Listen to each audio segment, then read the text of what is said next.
It's time for All In with Paul Jolovitz. Once a month, these two aces of the airwaves take to the road and broadcast live from beautiful casinos, giving you the insider info on all your favorite Philly sports teams. You'll find all of the news is here. All In with Paul Jolovitz is an exclusive presentation of 1490 WBCB, your home on the radio dial in Bucks, Burlington, and Mercer counties. Enter a destination. We now go live to All In. Here are your hosts, the pastor of the poker face, Paul Jolovitz. Hi, welcome. This is the pastor of the poker face, Paul Jolovitz, from here at the Mount Airy Casino Lodge near Mount Pocono on a snowy, cold January day.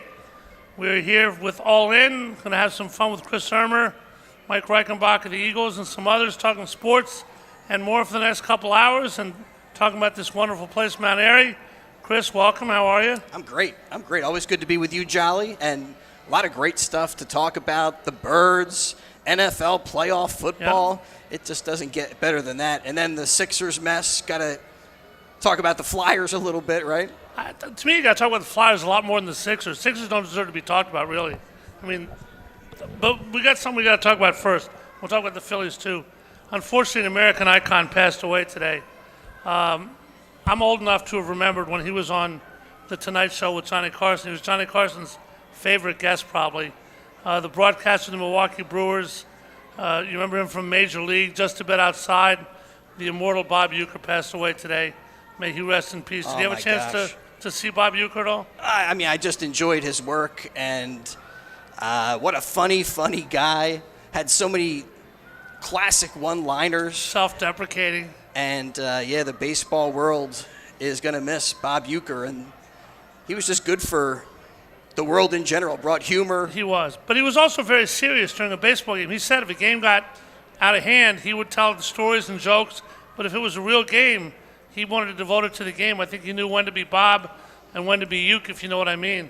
One quick story, then we'll start our show. I mean, he's like the Rodney Dangerfield of sports. He really is. I get no respect. He does get no respect. In his opinion, he didn't deserve any respect. Carson one time asked him what his greatest thrill in baseball was. And Uke kept, I think I'm pretty good at keeping a straight face no matter what. He killed me in that.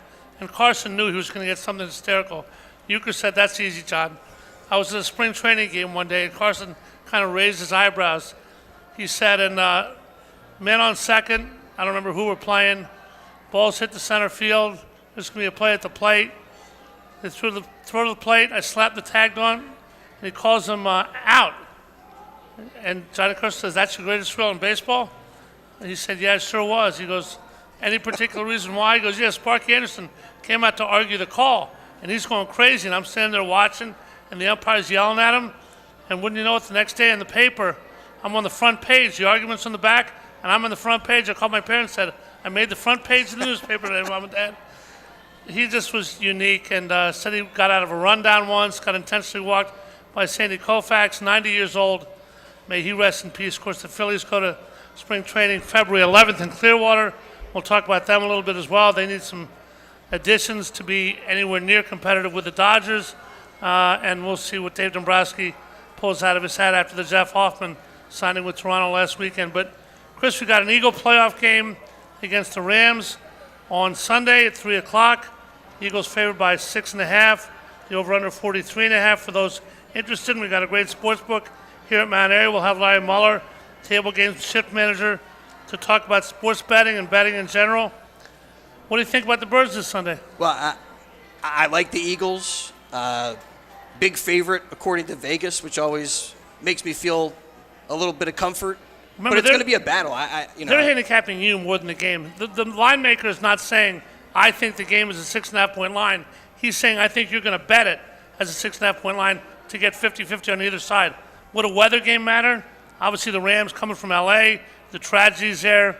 The whole country's rooting for the Rams, except for Eagle fans. Could be a bad weather day. A lot against the Eagles, but we've seen this before, right? I don't know. I just love to see how the story of the game plays out, because weather can make things a little bit interesting. Sure. Any little mistakes could be the turning point. And I do think it's going to be a close game. Like, Matt Stafford concerns me because he's a pretty good passer of the football. Pretty good. I don't think he's a Hall of Famer. Some people do. I don't. But if he won another Super Bowl, he would be. He's won one. Eagles are tasked to stop him from having a chance to come close to winning two. I mean, a guy like that, do you think he allows it to enter his mind that if he wins, he could move on to play Detroit, the team that he's got history with, and that could motivate him? No, I don't know how Matt Stafford's mind works, though, but you don't get this far in a sport by letting your mind wander. I'm sure it's human nature for him to realize that, but I don't think he's thinking about that. I think he's saying, let's get on with the Eagles, just like last week. Let's get on with the Vikings, and we play the Eagles 1 week at a time, same way that Jalen Hurts and the Eagles think. I want to say I love the Birds and the Eagles are going to take care of business, but I just get nervous when it comes to NFL football. The smallest little inflection point can... Well, it's 1 and out. It's not 4-7. Yeah. Wake up on the wrong side of bed, get off to a slow start, turn the ball over. Eagles last week got a quick touchdown on the opening kickoff, a fumble, or when Burks caused it. They get up 7-0, scored 15 points the rest of the game. You got to start fast. You got to avoid turnovers. That hit got me out of my chair. I was like, it was also wow. It was an illegal hit. Eagles got away with a penalty on that play that wasn't called. Eagle fans always think we get screwed every time. Eagles got a huge gift from the officials, which I was happy to take on that play. Also kind of looked like there was a recovery. It did. I mean, fumbles are, as Tom Brady said on the broadcast, at the bottom of a pile. You don't want to know what goes on with a fumble. I mean, we've all been playing football, and things go on there, and things get hit and twisted and punched. Yeah, but replay is there for a purpose, and it seemed like in that situation, it could have bailed out the Packers, and it wouldn't have been a call that would seem outrageous. I mean, the guy, he looked like he was rolling around with it on the ground. Bank Air in Eagles' favor, collect 200, which I was happy to collect. Eagles move on. Passing game, Kellen Moore really wasn't dialed in with the play calling in the first half. By the way, he's going to interview for a couple jobs this weekend. Let me say right away, I don't think he's going to get any of them. I don't think Kellen Moore is necessarily a head coach type. I could be wrong. He's a very good coach. I'm not sure he has a personality for that, especially the Cowboys, although Jerry Jones may want a guy like that. But play calling solidified in the second half. Jalen got accused of not going to A.J. Brown. Everything about the passing game this week. You know, they got the hard knocks in the locker room. I would love to see the hard knocks when it comes to the interview room, what the primetime interview looked like with and then what Kellen Moore's, compare those two guys. And some of the decision-making that goes on upstairs. I wanted to know what you thought of Inner Excellence, the book by John Murphy, or is it Jim Murphy? Jim, whatever. Jim, whatever. He's Jim loving Murphy. life right now. Number 1 on Amazon. It was like number 928,000 on Saturday, number 1 on Sunday. Do you believe that A.J. Brown reads on the sidelines? Do you think he was bored, felt slighted? He said no, missed practice with a bad knee. I believe he felt slighted. That's like with the first impression. I saw him there reading the book. He hadn't been targeted much that day. He's said some things that were a little bit. You're talking about a few weeks ago? Yeah. That, were not, good for his team and his quarterback. So, yeah. I just think, listen, Devontae, we saw Dallas Goedert's touchdown, great offensive line. Saquon's got to run it. I think they're going to try to run the ball. I think both teams are going to try to keep it out of the other quarterback's hands. It is what it is, and they just got to find a way to win the game, not worry about this silly personality stuff. Sirianni, I think, has done a very good job with that. They lose Nakobe Dean on defense. That's a big deal for a side-to-side linebacker. Speaking of, our guest from later today, Mike Reichenbach, is here in the lobby of Mount Airy. Linebackers are going to have to play well. Defensive line, the edge has got to get there. Nolan Smith. The secondary, stopping Nakua and Cooper Kupp's not going to be easy. So the Eagles don't have an easy task at hand. Jalen Hurts has to play better. He didn't play great. Sunday he didn't play bad because he didn't turn the ball over. What's more important to you, yards or lack of turnovers, if you had to pick one? Because there's a million ways to interpret both. I guess I'd go with lack of turnovers. You talk about how critical that stat is when it comes to the wins and losses. So, yeah, what he threw for 139 yards? 131. kind of pedestrian for NFL standards. 3 yards, yeah, it's unusual to win a game, but didn't throw that many passes. Didn't go that far downfield. In the paper today, he's gone downfield less than in previous years. He's been accused of not throwing the ball downfield, not throwing it at tight windows, trying to avoid the pick, maybe going too far. I think maybe he eases up a little bit this week, and I think it'll be a happy medium that he's tried to find after missing a couple weeks, a little bit of rust, as Jason Kelsey said on WIP this morning. But I think Jalen Hurts is ready. I think he's a winner. I think he's a very good football player, and I don't think he's going to do anything to help the Eagles lose. I think he's going to do some stuff to help the Eagles win. I don't see them losing this game if they don't turn the ball over. I just see the Eagles offense like a Lamborghini with all this, great exhaust system and a supercharged engine, and you got a driver that they're saying, make sure you go 55 because you have a tendency to hit the wall. Now, he's won the races so far, I don't think he has a tendency to hit the wall. I think that's made up. Well, isn't that the turnover thing? That if you stress him too much, if you ask him to do too much, he turns the ball over. That's like going too fast in your sports car and running into the side of the wall. Not necessarily. I think he did it at the beginning of the year. He didn't do it last year. At the end of the year, he did it at the end of the year. Everything went wrong for everybody. I think Jalen Hurts is a guy that has to find where he fits. I think he's got to throw it in the tight windows. He's got to trust himself. The fact that Kellen Moore is getting these interviews is kind of indicative to me that even though the Eagles, Jalen hasn't performed very well, people still think a lot of Kellen Moore, even though the offense doesn't look like it's... Why hasn't Jalen performed well? They won 10 straight games. Why are we so negative? They won 10 straight games. They're 15-3. We act like they're the bad news Bears and just got beat by the Cubs from down the street. Why the negativity? And I'm not saying you, but there's a lot of negativity about Jalen. Do you think Jalen has performed well? Yeah, I do. Do you think he's performed well or he's performed well enough? It depends on the game. I mean, he's turned the ball over once in 10 games. I think he's performed well enough, but he hasn't performed well when it comes to NFL quarterback standards. I disagree with that. 131 yards of offense. That's one game, Chris, one game. And then he was not asked to throw the ball a lot. A lot of that was Kellen Moore, some was Jalen. Like most things, it's everything. I told you this yesterday. I think the fans of Philadelphia are way too tough on Jalen Hurts, as we were on Donovan McNabb. He can do no right in some people's minds. In plenty of people's minds, he can. I guess sometimes I don't get the notion that if you're looking at things that are shortcomings in Jalen's game, that somehow you don't have the same fandom or... No, I just think we were too tough on him. We expect too much. And if he was perfect, which is impossible, we'd expect more than perfection. The quarterback always gets too much credit. I mean, what you're saying is as though he's been great this year. No, I didn't say he's been great. I never said that. Well, that's what we want. Shouldn't we want great as sports fans? Yeah, but if you don't get great, doesn't mean you tear a guy apart. You point at things and say, this is why he's all not we do great. Is point at that. We never highlight the positives. We are way too tough on him. Other quarterbacks in other cities make mistakes too. It's a tough place to play. I think there's the greatest fans in the world. But the critique and the criticism... I don't think that fans are down on Jalen. I do, 100%. And some, maybe a lot aren't. It's never a global anything. But bottom line, he's just got to go out. We overdo the Jalen thing. You don't have to be down on him in order to see that there are things that he is not doing on the field. But you never talk about what he does right. You just talk about what he does wrong. You talked about what you don't like, what this and that. You haven't said one thing about what he does right, period. He does a lot right. And I think he takes it to heart. And, it is what it is. How would you rank him in the world of NFL quarterbacks? I think he's a top 5 NFL quarterback. Top 5. I think Mahomes is the best. Obviously, you got a game Sunday night where Josh Allen and Lamar Jackson, both who have had big-time problems in the playoffs, Lamar much more than Josh Allen, are going to try to prove their worth in a postseason situation. Obviously, you got guys like Matt Stafford, Joe Burrow.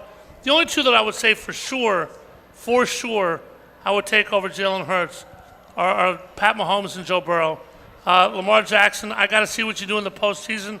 These guys are prettier than Jalen Hurts, but Jalen Hurts finds ways to win. And his team finds ways to win. His team finds ways to win. They do, but he finds ways to win within his team. He got a 2,000-yard back this year. Yeah. I mean, that's a great luxury to Joe have. Joe Burrow had a 117-catch receiver. Everybody has something. There's no offenses that are great without supporting actors. Well, when you have that kind of receiver, it's mean you're throwing him the football. See, to me so right that, now, that reflects on the quarterback. We're only talking the about running Jalen back Hurts. Doesn't really reflect on his play, does it? Like a lot of things in Philadelphia, we're only talking about Jalen Hurts now, not the game, and I think that's ridiculous. Well, we can talk about whatever. But it always boils down to Jalen Hurts. We just overdo it with Jalen Hurts. I don't get it. See, to me so right that, now, that reflects on the quarterback. We're only we talking got about the Jalen audition Hurts. bus punched in. Really reflect There on we his are. play, does it? But I just think it's all Jalen all the time, and it'll be a heck of a game Sunday. He has to do better than he did last Sunday in the passing game. I think he's got to take more shots. Isn't that an indictment of what you're saying No, about him? I just think he didn't play great last Sunday. Okay. Period. I think he's tremendous. I don't think a lot of people played great last Sunday. I don't think, everybody that lost, he plays one bad game, and all of a sudden it's dive into him. I don't think Saquon Barkley Has he was played great last a Sunday. lot of great games this season? Yeah, I think he's played very well this season. They won 10 games in a row. And a lot of those games they buried teams. A lot of those games they didn't. He didn't turn the ball over in 9 of those games. That's pretty good. He has gone maybe too far toward the not turning the ball over thing. I will agree with that 100%. But I think as he said Wednesday, I'm about winning. He doesn't care about stats. Well, aren't you pointing out a negative there? No. I'm not He's gone too far in taking care of the turnovers. Hurts? You hate Jalen Hurts. You sound like a guy who just hates Jalen Hurts. Tell me why you don't. Because he's a good quarterback? But you sound like everything's bad about him. He does this wrong, he does that wrong. He played bad 1 week. Well, I think pointing out things that are flaws in his game doesn't necessarily take away from who he is as a player. But you haven't said anything about who he is as a player. He's having a judge. I'm still trying to figure that out. Well, he's been to a Super Bowl. He's a game manager this season. Sometimes he has been. And isn't that kind of a criticism that's thrown at quarterbacks, whether you agree Not with necessarily. it or not? No. It is a criticism that's thrown at quarterbacks. Not to me. That it they're depends just what your coordinator, game your coach managers, want you to do. that they can't win games for their team. That's what that term means. A game manager is how you play, not how you're asked to play. I think if you're asked to do certain things, they have Saquon. They're a run-first team. They have the best running attack in football. They have a great offensive line. They don't need to ask him to throw for 400 yards. You know how I feel about stats. Do you think he can throw for 400 yards? If he wanted to, yeah. Okay. But it doesn't matter. I don't care about you. I don't care about stats. Go Birds. Stats are very overrated. Stats don't ever explain much. You brought up the yardage. I'm just making a point, Chris. Every time I say anything, you have a way to turn it into a negative. That tells me you hate Jalen Hurts. Simple as that. I'm just taking issue with your arguments. No, you're not. You're telling me you hate Jalen Hurts. Why do you hate Jalen Hurts? That's what you're hearing, but that's not what I'm saying. I think our listeners are hearing that too. I said he's a good quarterback. What makes him good? The fact that he can... Dead silence, see? I'm not sure exactly what makes him good. What do you think makes him good? I think Jalen Hurts is a very good deep ball thrower. I think he could throw the deep ball a little bit more.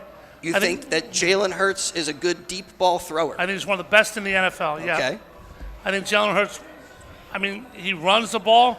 He knows when to run. I don't think he's great sometimes. Wait. How come you interrupt me after three every time I say something, 3 words, that's it.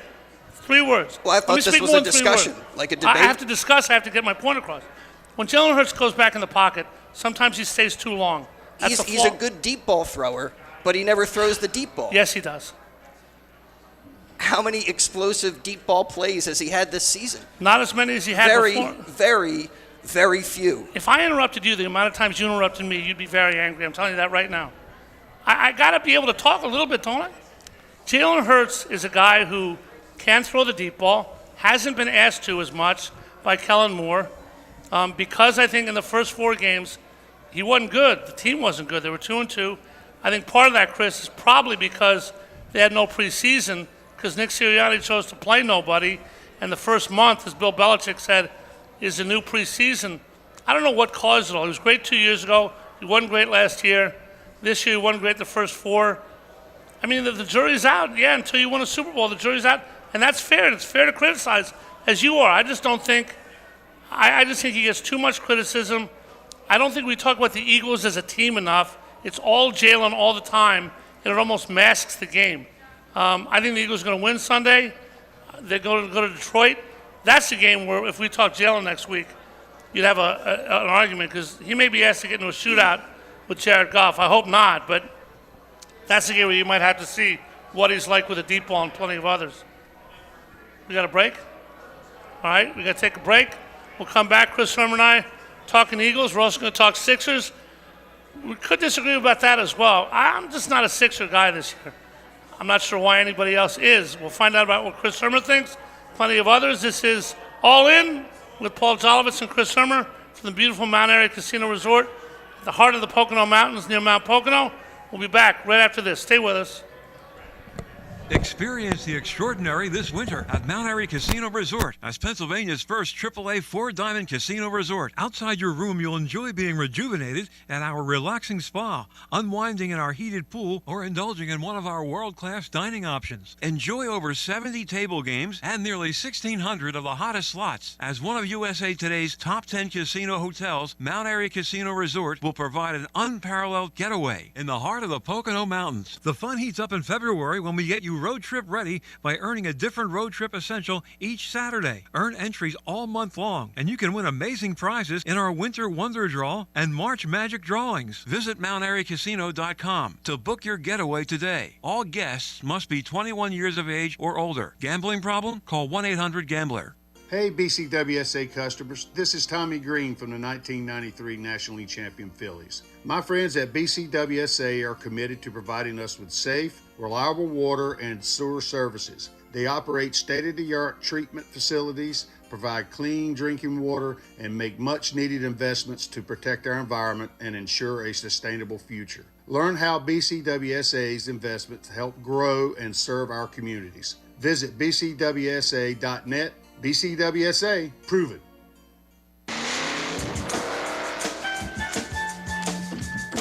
Under the Hood with Fred Fletcher is heard every Thursday at 9 a.m. on WBCB 1490 AM and 107.3 FM. Everything you need to know about your car and keeping it maintained with Fred Fletcher from Fletcher's Garage, Hood and South Olds Boulevards, Fairless Hills, your official AAA facility.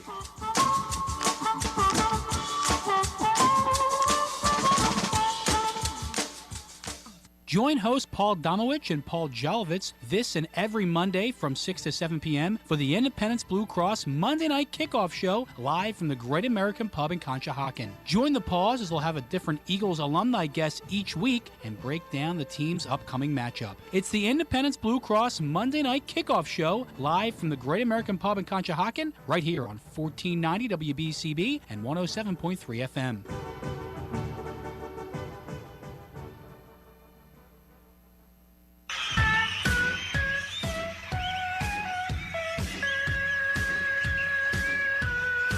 We now return to All In with Paul Jolovitz, broadcasting live.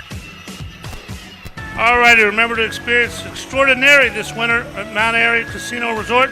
As Pennsylvania's first AAA four-diamond casino resort, you can escape from the everyday in our luxury hotel rooms with premium bedding, world-class amenities. Outside of your room, you'll enjoy being rejuvenated at a relaxing spa, unwinding in our heated pool, or indulging in one of our world-class dining options, which we're going to talk about in just a second. Of course, no stay is complete without enjoying the thrill of our casino floor. We're right off it now. Over 70 table games, nearly 1,600 of the hottest slots. As one of USA Today's top 10 casino hotels, Mount Airy Casino Resort will provide an unparalleled getaway in the heart of the Pocono Mountains. Visit MountAiryCasino.com to book your getaway today. All guests must be 21 years of age or older. Gambling problem? Call 1-800-GAMBLER. Food? Call 1-800-CHEF. And we have one of those here today. Matthew Smith, the executive chef here at Mount Airy, is with us. We have a beautiful display of sushi in front of us. All kinds of restaurants here, all kinds of dining options on a snowy, cold day like this. First, Matthew, welcome. Hey, thank you. So as an executive chef of a casino, there's many different restaurants here, many different food options, late night, all day, fancy dinners, breakfasts. What's your exact role? What's that? I'm sorry? What are you chef of? Do you cook Well, everything? Do you oversee the chefs? Yes, I'm running all the restaurants that are in the casino, overseeing the daily operations, making sure everyone's in place, serving the guests as best as we can with our 4 diamond standards. And we're eating at Il Molino by Bistecca tonight. One of them is Italian. Guy Fieri has a restaurant here. Mm-hmm. Notice I pronounced it Fieri. Yep. Not Fieri, which That's I right. think it should be, but it's not not my decision. How important are the restaurants to a casino like this? You go to a casino, you go to Vegas a lot, Atlantic City, here. All the casinos have great restaurants. You have to induce people to come. Casinos are casinos. It's the other stuff that gets people to come. How do you guys market that? And then how do you design your menus with that in mind? Well, yeah, absolutely. Mount Airy Casino is a destination resort. Yep. So people come here to take part in all the activities around the Poconos, as well as, all the great dining options here, while also having gambling here on the casino floor for them. And, we have great options. We have a coffee shop, Cafe Mato, serving La Colombe coffee. Great pastries, little bites to eat down there. They have, pretty long operating hours, 7 a.m. till midnight, so plenty of time to go there. If you want a quick pizza slice, you got Pizzeria Montagna. We got Guy Fieri's, who's famous for his burgers, wings, barbecue, stuff like that. So, and that's open 24/7, also serving breakfast, as well as room service. And then if you, we also have our Lucky 8 sushi and noodle bar, where you can have all the Chinese specialties, fresh sushi, serving lunch and dinner there. And then if you're looking for fine dining, Bistecca is a great way to go. It's an Italian steakhouse, so not only do they have prime steaks, chops, Italian specialties, pastas, desserts, great cocktails. We've been here before, and Bistecca was tremendous. Looking forward to doing it again. You can also take my point of view, Matt, and I came here in shape and fit last time I left, weighing about 938 pounds. I've made a New Year's resolution to lose weight. I'm going to do that. A casino like this doesn't help. How do you, knowing that people don't want to eat too much, but knowing that they're going to eat too much, how hard is it to resist the temptations of all this? If you were not a chef, if you were just a resort guest coming to the casino, what do you decide first? Do I want great Italian? Do I want a great steak? Do I want sushi? You pretty much have all kinds of options for everybody. How important is it to be inclusive to that effect? Yeah, you got to have options for everybody, and even if you're looking for a larger array of foods, we have the buffet. And there you could stick to your diet. We have a really large salad bar. Hold on, I got to stop you right there for a second. All right. Name one person, I don't know by name. Have you ever seen anybody, and Chris, I'll include you in this too, have you ever seen any human being at any buffet, anywhere, good, bad, or horrible, eat less than they thought they would? No one ever eats less at a buffet than they think. They are tremendous. This is a tremendous buffet. People overeat at buffets, don't they? Yeah. That's a good thing. So where'd you start? How'd you get to be the executive chef here? I'm guessing you weren't a short order cook at McDonald's. Somebody called you and said, would you like to run Mount Airy? What's your path been? Well, I've been cooking since I was very young. I worked in restaurants since I was 16. I was involved in culinary school while I was in high school. We had a vocational center there. And then I went to the Culinary Institute of America. I worked in Boston, upstate New York, and then I was Where in upstate New York? It's Amenia, New York. Near Saratoga? No, not quite that far. More the Hudson Valley. Okay. Close to the school. Okay. And then I worked in New York City for 10 years. There I pretty much learned, that's where I learned my Italian food. Worked in a great Italian restaurant there for a long time. Then I decided I was going to move out to the Poconos. Found Mount Airy. Did an audition here, obviously for the restaurant. This was before they switched the restaurants over. So I worked in the original steakhouse and the Italian restaurant. Then I opened Guy Fieri's, I opened Bistecca, and Pizzeria Montagna, and then transitioned back to overseeing all the rest of the casino restaurants. I know a lot of chefs. Bobby Flay, I see at Saratoga sometimes, Tyler Florence. Really good friend of mine passed away 2 years ago, Tony Clark in Philadelphia. Did you know Tony at all? No, I never met him. Tony told me, and he ran a bunch of restaurants, that sometimes as you become more important and climb the ladder in the chef world, that you cook less. You become more of an overseer and less hands-on. A, does that part of the job appeal or not appeal to you? And B, if it doesn't, how do you keep cooking? Well, that's definitely true. I mean, there's no other way around that.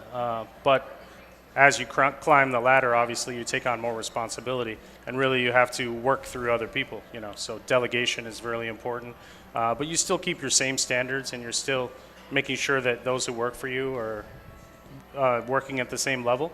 I really enjoy when I have the opportunity to get in the kitchen and work with people and do some training and actually do the cooking. Also, cooking at home and doing some experimentation there also helps. Tony used to tell me that he would cook gourmet food. He had a bunch of restaurants on Rittenhouse Square in Philadelphia. That when he came home, he wanted to go to Chuck E. Cheese with his kids. Are you the same way? Sometimes you want to get away from it all? Yeah, absolutely. I mean, people think chefs cook gourmet meals at home. They definitely don't. We're eating hot dogs and grilled cheese and whatever our kids are eating. That's what we're having. Chris, they've got a bunch of sushi in front of us.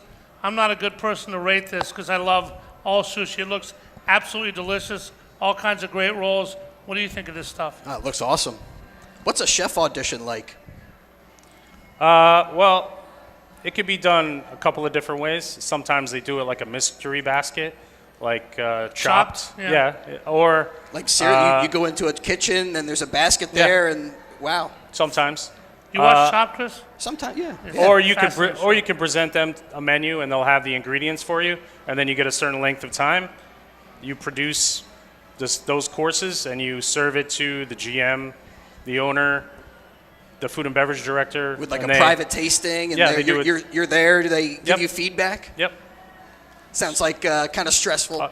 Very stressful. Woo. Are you a troubleshooter at all? If there's a problem in one restaurant and you're in another, do you have to run over? How much of you is overseeing all the restaurants, and how much do you spend a couple days at one, a couple days at another? How does that work? Absolutely. I mean, if there's trouble, I'm the person they come looking for. So I'm the one who solves all the problems, and we figure out if this doesn't work, what's the way we're going to do it that makes it better and we serve the guests in a better way. One thing I've always been interested in is casino restaurants are obviously not standalones. You have people's time with gambling. People want to gamble. People want their customers to gamble. How does a casino restaurant, if Il Merlino was a standalone in the middle of Philadelphia, would it be managed any differently as it is in a casino? What are the differences of casino restaurant management? I mean, I think you still manage the restaurant in the same way, but obviously we are going to take care of our players who are upper echelon players and maybe have idiosyncrasies and quirks and certain kinds of foods they like. So here it's going to be a lot more regulars, so we're going to remember what people's preferences are and really cater to that. All right, I asked a concierge friend of mine once in Atlantic City, I said, if somebody who's $1 million gambler, whatever that means, it means people understand what I'm talking about, called at 3:30 in the morning from his or her room and said, I'd like a lobster with peanut butter on it and 12 Butterfinger candy bars on top brought to my room in 15 minutes, what would happen? Somebody would be going to the store. For that exact order, right? Yeah, absolutely. You aim to please, no matter what. We would make it happen. What's the strangest food order you've ever gotten? Oh, that's a good one. I'm really sure about that. Have you ever had to cook something you didn't know what it was? Somebody says, I'd like some smamuki. And you're like, what's smamuki? Does that ever happen? Not really. I mean, I've been asked things I've had to Google before, mixed drinks or stuff like that. And I've definitely had to run to the store and buy things and come back and prepare something. So. Is there a store near here you can go in the middle of the night? Yeah, sure. So what's more heartbreaking, when the GM doesn't like your food or if your daughter doesn't like the grilled cheese? I think it's all about the kids. If your kids don't like what you cook, then you might as well hang it up. Yeah. Yeah, there we are. What do you consider your number one item? I mean, everybody cooks everything. Like Tony was an Italian chef who learned to cook other stuff. Everybody's got that DNA. What's your DNA? I still have the love for the Italian food, and that's where my heart will always go, back to making fresh pasta and sauces from scratch. There's something about the Italian diet and the way that they eat. It's very simple, and they only use the best produce and very simply prepared. And to me, that's the essence of cuisine. Essence of cuisine. You can get it anywhere here, at all hours of the night. Somewhere 24/7, like you said. You get the munchies, playing a game.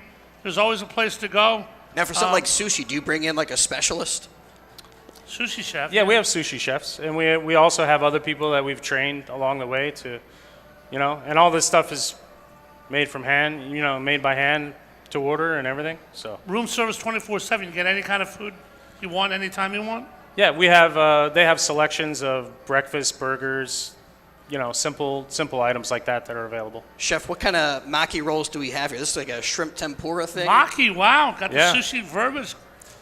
Yeah, this one's called the volcano roll. So Okay. this is Hold on, it's let me- dipped in a tempura batter and Yep. fried crisp real quick on the outside. And that one is a crab and shrimp tempura roll, and you have a little bit of eel over. Oh, Eel's yeah. delicious. Eel's cooked. Eel isn't raw. Yeah. But sushi is my favorite food in the world. I could eat sushi every single meal of my life, and this in front of me is very tempting right now. Matthew, how long have you been here? This will be 14 years Oh, in wow. April. Yep, So you're familiar with what's going on around here? absolutely. How do you keep it fresh? I always wonder when somebody is at a job, no matter what it is, 20 years, you do this, you do that, you come in, it becomes routine, becomes mundane. How do you stop that from happening? Because a chef is a very creative thing to be. How do you figure another day at work, blah, blah, blah, blah, blah, punch the clock? How do you keep that from happening? Well, I think it's got to be an adaptability, a willingness to change and not be stuck in a rut. I like to read, articles about food, trends, stuff like that, and also. Do you watch Chopped? Yeah, I mean, I watch food shows, sure. I think, talking to younger generations also, and not having an ego like I know, but really you can learn from anybody. And so sometimes younger cooks have ideas, and being willing to entertain that and use that as part of your cuisine is really how you keep yourself fresh. We're all in with the sports talk today. What is on your sports talk mind? There we What's are. on my sports talk Yes. mind? You an Eagle fan? Yeah, Eagle fan, yeah. Waiting for Sunday? Yeah, can't wait. Big It's going to be a game. good game. Jeffrey Lurie and Merrill Reese, our radio booth. Merrill does the Eagles, done it for 47 years, a legend in the NFL. Sushi's now brought to the booth at halftime. Jeffrey Lurie, the owner, sends some over for Mike and Merrill. You go to an NFL game now. It used to be. Hold on, I got a great Merrill story about Sure. sushi. All right. We were doing a show at the Oxford Valley Mall, his pro football report, and we were getting helped out by Comcast. It was a great production, a great year of Merrill Reese's pro football report. And upstairs in the food court was one of my favorite Japanese places, Yanagi. And they had these great salmon trays with I think like a California roll on the side and a little dollop of wasabi. Well, I said, Merrill, you got to get this. It's awesome. Go try it. He goes upstairs, Doesn't sound like it worked out. grabs a fork, starts going into the sushi, and he must have gotten into the wasabi. And he put the wasabi right in his mouth. He's like, "Oh, Chris, what is this?" I said, "I think you might have got the horseradish, Merrill." He's like, "I can't. Ooh, this is." I don't even know what he said, but he had a typical First of all, you Merrill don't eat Reese sushi reaction. nobody eats sushi with a fork. Right. Merrill does. At the time, at least. I don't know. It's interesting because Chris Historian used to go to a ball game, you get a hot dog, a beer, pizza, not too many other things. Now, ballparks have become restaurants and get anything. If you're a high roller, have a box. You literally can get anything in a stadium that you can get anywhere else. The food industry, the service industry, seems like it's just blowing up all over the place now. Casinos and everywhere else. Right. That's got to be great for someone like you. It's good. It's good to keep employed, right? Yeah, I watch all the cooking shows, Chopped, Beat Bobby Flay. I have no cooking ability whatsoever. I have no patience whatsoever. If you say add a teaspoon, I pour a half gallon in and said, add about a teaspoon. What advice would you have for someone like me who has zero patience, zero clue, but a lot of interest? Is there a key to unlock any potential I might or might not have? I mean, I've literally never cooked my wife a meal, ever. really. Been married 30 years. I mean, never. that's just a lack of will.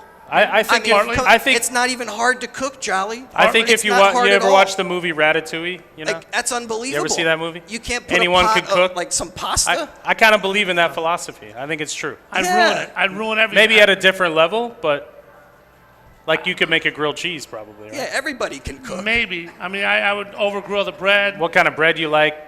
Butter, some cheese. I mean, Man, the other thing that's so awesome, you talk about Googling different things, that you can just look up recipes and find creative stuff to do. I love that. You can find videos. Open up the refrigerator, see you can what's find in a there. how-to video of how to make anything. Yes. See, but you see a recipe and you see half a bottle of this, do this, marinate this. You know what my favorite recipe ingredient is? Every recipe I've ever attempted to make has used this ingredient. Every one. No matter what kind of food, no matter what nationality, every single one has this as an ingredient. And that ingredient is? Wasabi. The telephone. Do you deliver? Wasabi's tough. I mean, is there anything else, Matt? We've got to conclude in a couple seconds here. We're talking to Matt Smith, the executive chef here at Mount Airy Casino Resort. Anything you would suggest someone having when they came here? Somebody came here for the first time, had never had sushi, had never had a fancy Italian meal. Where would you look to first? What's your initial casino experience? I guess this sushi is a suggestion. I mean, I think they should be open to it, you know? I mean, we have some sushi that doesn't contain raw fish, if that scares you away, you know? Like that's not sushi, though, is it? Well, it is. Like, I like raw. I like salmon. Like yeah. I like rolls, but I like sushi and just the actual fish, the best. But thanks for being here. Anything you want to tell us on the way out? Anything I missed? That's it. I think we have a little bit of everything for everyone here. So whatever you like, or whatever level of eating or foodie you consider yourself to be, we have something here for you. So we can accommodate any guests here at Mount Airy Casino. It's terrific. You got a terrific place. Eel is great. Is that the eel one? Chris will dig into the eel as soon as we're done. Thanks for being here, Matt. Casino here at Mount Airy, 24/7. Come down, chow down, have a great time. Thank you for being here. All right, thank you. Thanks very much. Matthew Smith, the executive chef here at Mount Airy Casino. We'll take a break, come back in a minute. Me and Chris Herman will talk more Eagles. We'll go to the Sixers. Much more stuff in Philly sports. Eagles and the Rams this Sunday. Come here, watch the game here. Million TVs, watch it in one of the restaurants. Be back right after this.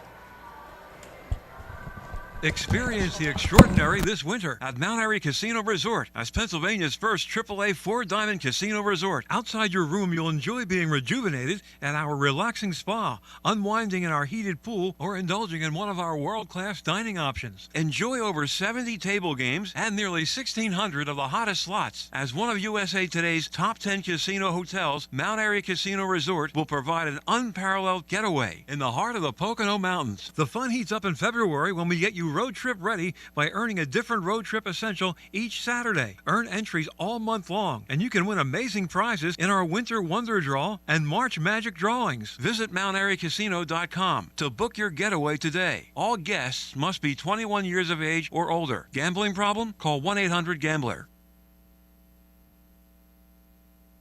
In your journey back to work, we understand the barriers you may face. We have a solution to bridge that gap. No matter your background, PA CareerLink staff are here to provide personalized assistance and help you thrive. Take the first step towards a new chapter in your career journey with PA CareerLink. Visit pacareerlink.pa.gov or your local PA CareerLink office today. Paid for with Pennsylvania taxpayer dollars. This is Sal Angeletti asking you to join me and the boys every Monday night from 5 to 6 p.m. for Talking Baseball with Sal Angeletti. We will have special guests each week and a breakdown of all things Major League Baseball and other sports. To watch the show, visit Talking Baseball Live with Sal Angeletti on YouTube, or this and every Monday on 107.3 FM, 1490 AM, and throughout the world at www.bcb1490.com. That's me, Big C, and Matty Ice every Monday night. This is Tommy Green from the 1993 National League champion Phillies. Every champion needs a good game plan. BCWSA and I want to make sure you have a game plan when it comes to conserving our most precious resource, water. Whether you're washing dishes, brushing your teeth, or watering your garden, there are ways you can save water and save money. Visit bcwsa.net for tips on conserving water. BCWSA, proven. At Independence Blue Cross, we take care of the people who take care of you. Everyday heroes like firefighters, police officers, teachers, farmers, and healthcare workers. Doctors and hospitals across the region have IBX, and they know what it means to have reliable access to care. So whether you're saving lives or just trying to live a healthier life, count on IBX, the region's #1 health insurer for 85 years. Learn more at IBX.com.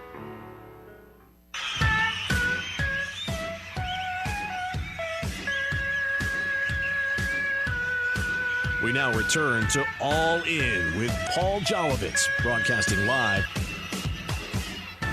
All right, we're here at Mount Airy Casino Resort having a great time. Thank you to Executive Chef Matthew Smith for joining us. Larry Muller from the casino will be here at 3:15. I want to remind you to visit Mount Airy Casino Resort in January to upgrade your entertainment game with our Entertain with Flair giveaway.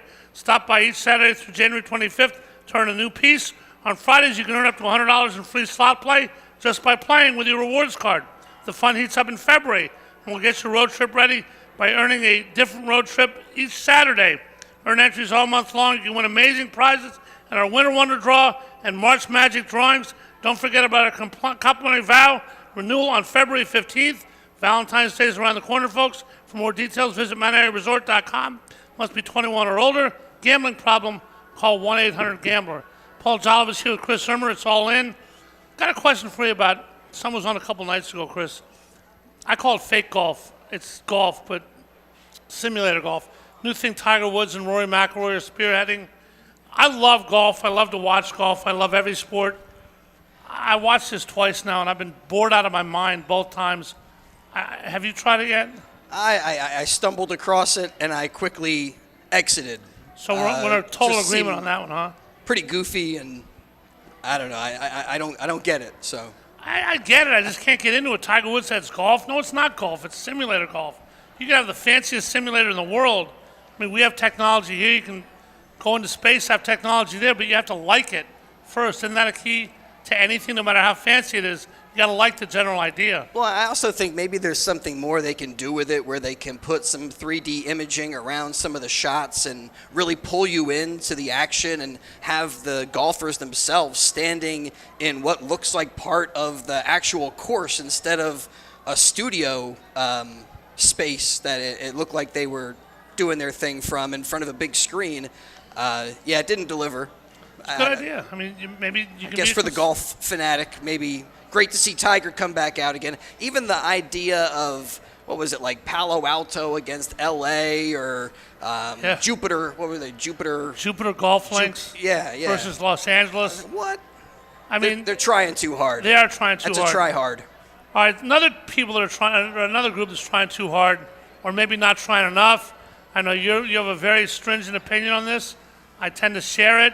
We may diverge a little bit on where we take that opinion, but the Sixers, Chris, are a disaster this year. Joel Embiid never plays. He's got a bad foot now. Paul George and Tyrese Maxey seem to be banged up and out of the lineup. Everybody else is hurting. When they are in there, it's not working. Lost last night. The schedule's getting difficult now. People are losing interest. Give me a synopsis of this team right now at the halfway point. You know, we did talk about it the other night, and you mentioned the fact that the building, they're still getting good attendance. And I thought to myself, I don't know about that this year with how bad they've played. Well, according to NBA stats, I don't know who's actually sitting in those seats, but those seats have all been purchased. They're basically selling out every game. So not so motivated to do stuff. The other story that is crazy with the Sixers is how much pressure they must have, how much work went into getting into Center City. All that they did to lobby people and to work the mayor and to do everything they needed to do to meet with Chinatown over and over again and hear all the stuff about get out of here. And then to take some, maybe the deal they took is great, but I thought they didn't want to share the building with the Flyers. Wasn't that part of the issue? Maybe because the Flyers, they kind of own that building, and so the Sixers they rent, and I don't know. Well, I mean, you're correct in that, but to me it's pretty simple. I mean, you have the Sixers, you have the Flyers. Flyers were the building tenant. Obviously the Phillies and the Eagles down at the sports complex as well. The Sixers were red, white, and blue. The Flyers were orange and black. But all that matters here, Chris, is green. Whoever's going to produce the most money. Obviously, the Flyers and the Sixers came to a deal in which Comcast is acquiring a little bit of a stake and the Sixers and all blah, blah, blah, blah, blah, blah. It's all about money. It always will be about money. Even breaking it down to just money, I thought that was the reason that you're going to Center City, because that's the vision of the franchise. Obviously, this one produced a little more cash in Josh Harris and Dave Blitzer's calculations on the back end. I feel like this has taken the easy way out. And probably both locations would have resulted in some success. Maybe there would have been a certain revitalization of Center City. And I'm thinking to myself, are there a lot of arenas where they put an arena somewhere and it doesn't work? If a fan base loves the team, you build it, they will come. That's a great point you made, because the fan base loves the team, which I agree with you. I love the Sixers. I think you love the Sixers. You'll correct me if I'm wrong. But what they're doing this year, I tweeted the other day, Sixers don't need a new arena. They need a new team. At what point do they risk, obviously they haven't won anything. They haven't won a title in 40 years. We went through the process. We went through the second round exits. This year, Daryl Morey has put together a disaster. Hated the Paul George signing, re-signed Joel 2 years early. He's hurt every game. At what point does it become incumbent upon the team to make the fans happy and not the fans to make the team happy? I think that's a fundamental part of the relationship. Last night on the Ice Show, I think it was Brad Marsh saying that, sometimes the team is saying to the fans, hey, how come you can't give us a little bit more energy? And the fans are like, hey, maybe play better to start these games, and you can give us something to cheer for. Yeah, to me, it's incumbent upon the team. Fans buy the tickets. It's not their job to do anything. They work all day. They do whatever they do all day. They buy tickets. It's totally up to the team. I mean, you have great fans who, when the team makes it amenable for the fans to do what they do, we saw what the fan did last Sunday. Obviously, went overboard in the Green Bay game, but it's totally up to the team. It's not up to the fans. Do you agree or disagree with that? I think it goes both ways. I mean, I do think that the fans are there to get the team the team electrified, and the team is supposed to play good to give them something to cheer for. I don't know. I'm even wondering why Tyrese Maxey is not playing more frequently, and Paul George seems like he's being managed. Now, he's an older player, but that's what I'm most upset about at this point.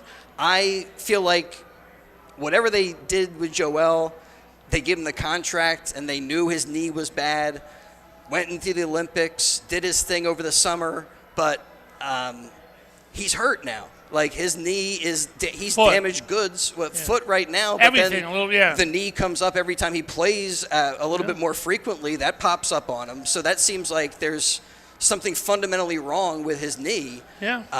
That, even when the foot gets better, something's going to arise, and they kind of knew about it. They knew about it before they gave him this big contract. At least that's... How much of it, though, is the new arena, and they want to make everything look good while you got the new arena in play? Joel's going to be okay. Our franchise player, Batman's going to be okay. We just got Paul George. We got the team set up. How much of this was to posture the arena for the fans, and how much was just horrible mismanagement, I don't like Daryl Morey. So if you want to address that as well, address both points. How much of it was just posturing, and what kind of a general manager is Daryl Morey? In my opinion, the worst in sports, because he is a smart guy who does nothing and nobody ever says anything about him. What's his accomplishment? What has he ever done? Ever? I will say 0% was posturing about the arena as far as what they did with Joel or any of the personnel that's on the floor. Why sign him 2 years early? What's the point of that? Well, I think you're going into it with certain hopes, expectations. If everything comes together preseason, people were saying this team had some firepower and star power, but everything falls apart, and now you got nothing. But I don't think it was posturing to get people attracted to the arena. I just think they thought they had something, and when you look down, you see that the sand has gone right through your hand, and you're holding nothing. So what has Daryl Morey done? Am I missing something? He was signed as this guy who's going to, Notre Dame. Go Ohio State, go Buckeyes. Got a Notre Dame fan walking by. Big Ohio State guy here. But Daryl Morey has done nothing. He's never been to an NBA final in 19 years. I'm just not sure what he does or what the point is, why he's even here. Explain Daryl Morey to me, Chris, and why Sixer fans aren't rebelling like they should be. Well, I don't think it's all happiness in Sixer land. Well, Lee Alexander said, recognize young James Harden. James Harden is my least favorite athlete ever in the world. And I mean, I hated James Harden in college, before he was an NBA player, when he was at Arizona State. I watched college basketball. I didn't like him then. He was the 3rd pick in the NBA draft. He is totally selfish, totally into himself. Daryl Morey has doubled down on that 3 or 4 times, one after another after another. I lose track, but didn't Daryl Morey move Ben Simmons? So what? Anybody could have moved Ben Simmons. I would have moved Ben Simmons. The question is, what did he get for him? And he got James Harden. Obviously, the Sixers prior to Daryl Morey did not move Ben Simmons, and they kept telling us that Ben Simmons is so great. And Ben Simmons is going to be an all-star again. Yeah, but that was previous flaws. I mean, the process, Sam Hinkie, you can have flaws on that as well. And at that point, Ben Simmons was damaged goods. You move him to actually get certain assets. Like Tyrese Halliburton, he could have gotten. Instead, he chose James Harden. He chose his standby, overrated, Galumph, who I wouldn't pay a. I'll say it again. I'll say it, and you're welcome to respond. You could give me James Harden. He doesn't count against the salary cap. He doesn't count against the roster. And I still say, no, thank you. Why would anybody want James Harden in any situation, no matter what? The day they made that trade, I was on WIP. I hated it that night. I hate it now. He could have had so many other things.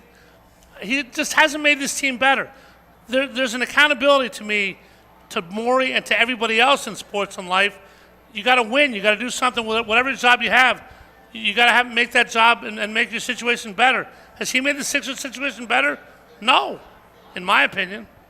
Has he in yours, as a fan? I mean, the Sixers right now are in a world of hurt, it seems like. So whatever was done in the recent past seems like it's blowing up in our faces. It doesn't look good for Daryl Morey. I mean, you know. At the NBA product in general, a lot of people say too many threes. Adam Silver. Oh, I want to get to this. Yeah, he addressed it the other day. Said it's not just about moving the three-point lane back, because that could create this problem, that problem.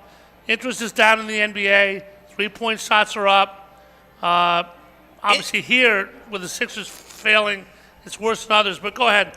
Anything you would do about it specifically? No, I would not do anything about it. I mean, interest is down, but I think that it's a misperception.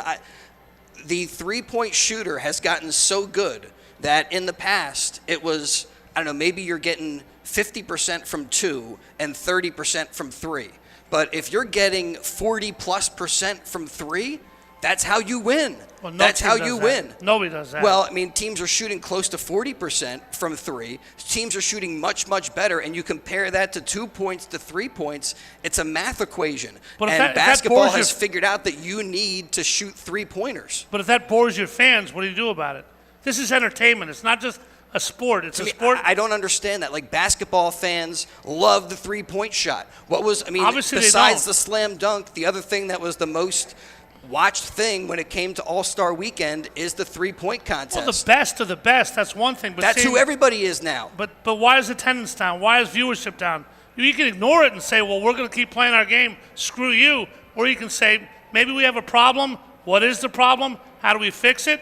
I'm not saying we can identify it or I can identify it, but I think they have to look into that, convene a blue ribbon panel or whatever, say, why are people not watching a game, take focus groups, whatever, because the NBA is sliding right now, and they don't want to. It's a great game, but to me, the three-point shot is too much a part of this game, period, and they got to figure out a way around that. I want people within these games to be pretty much traditionalists and to say, look, this is how basketball is played. It's how it's been played over the past bunch. If we want to officiate it differently, we want to look at how fouls are called, but I don't want people tinkering with baseball and basketball and all these rule changes.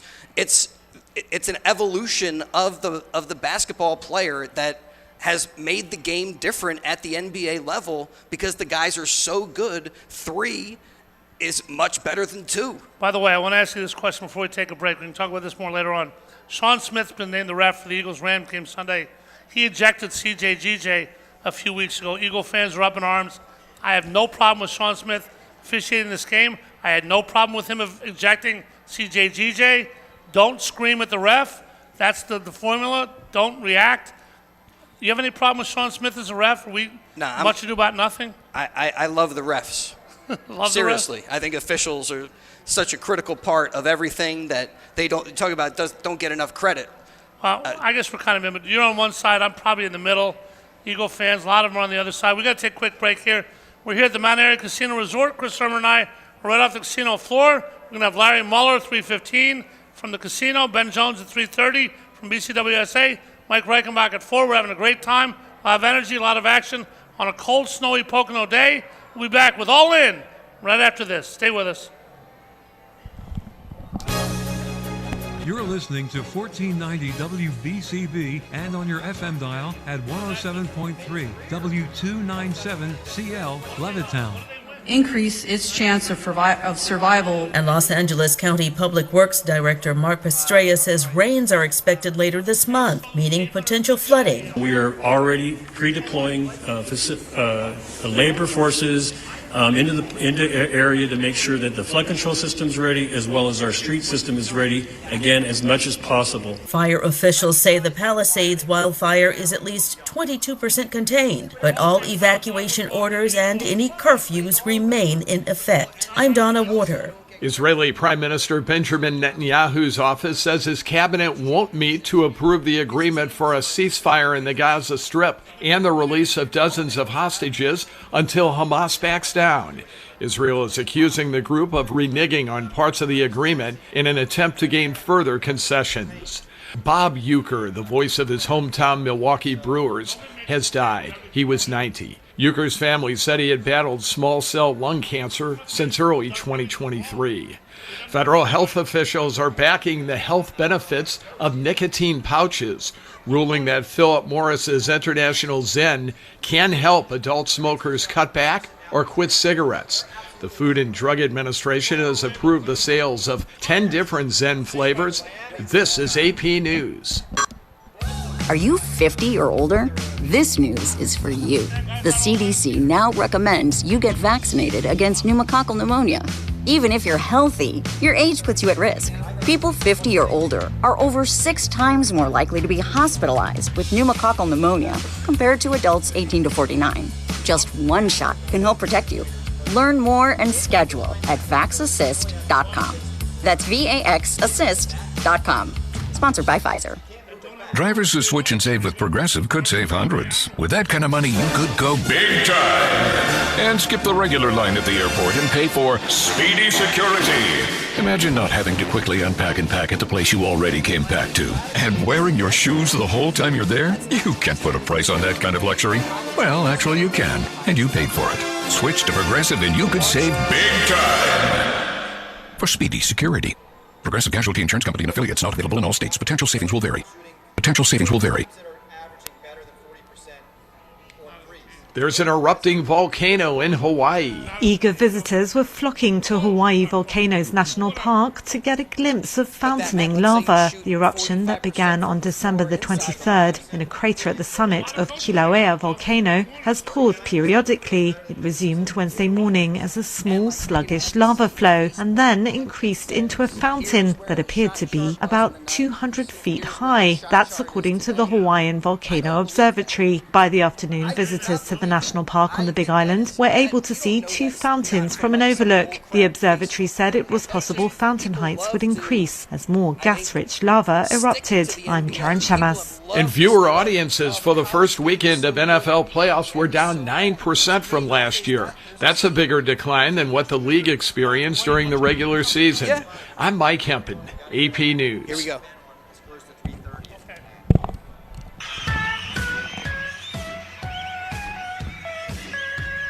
All righty, back here with All In. We now return to All In with Paul Jolovitz, broadcasting live. Yes. I like it here so much, I'm diving in early because it's such a great place to be. I want to tell you about the entertainment. Renew your one dues at our complimentary vow renewal on February 15th and get ready to shake, rattle, and roll as Daniel Jenkins takes the stage as Elvis. Wait. You say they have a vow renewal? Yep. You coming up here with Amy? Get your nuptials rebooted? Not sure about that. That's what we're talking about, right? We are, I guess, yeah. Wow. It should be fun. In March, Laugh Until You Cry with comedian, ventriloquist, and magician Gemini. All kinds of options, Chris. Visit MountAiryCasino.com for more information.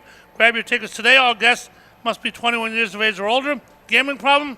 Call 1-800-GAMBLER. We're here at the Mount Airy Casino Resort, having a great time. Off the casino floor. You can spice up your love life. Renew your vows. What's that? the Valentine's Day? Valentine's Day, yeah. We're Of course. slowly getting into trouble. Because at a casino, obviously people love to gamble. That's why casinos exist. In Chris Irmer's world, got a beautiful wife, beautiful daughter. When you come to a casino, either by yourself, with family, with friends, other than the gambling, what's your favorite thing to do? Usually, like, there's a spa, so maybe I'll hit the pool.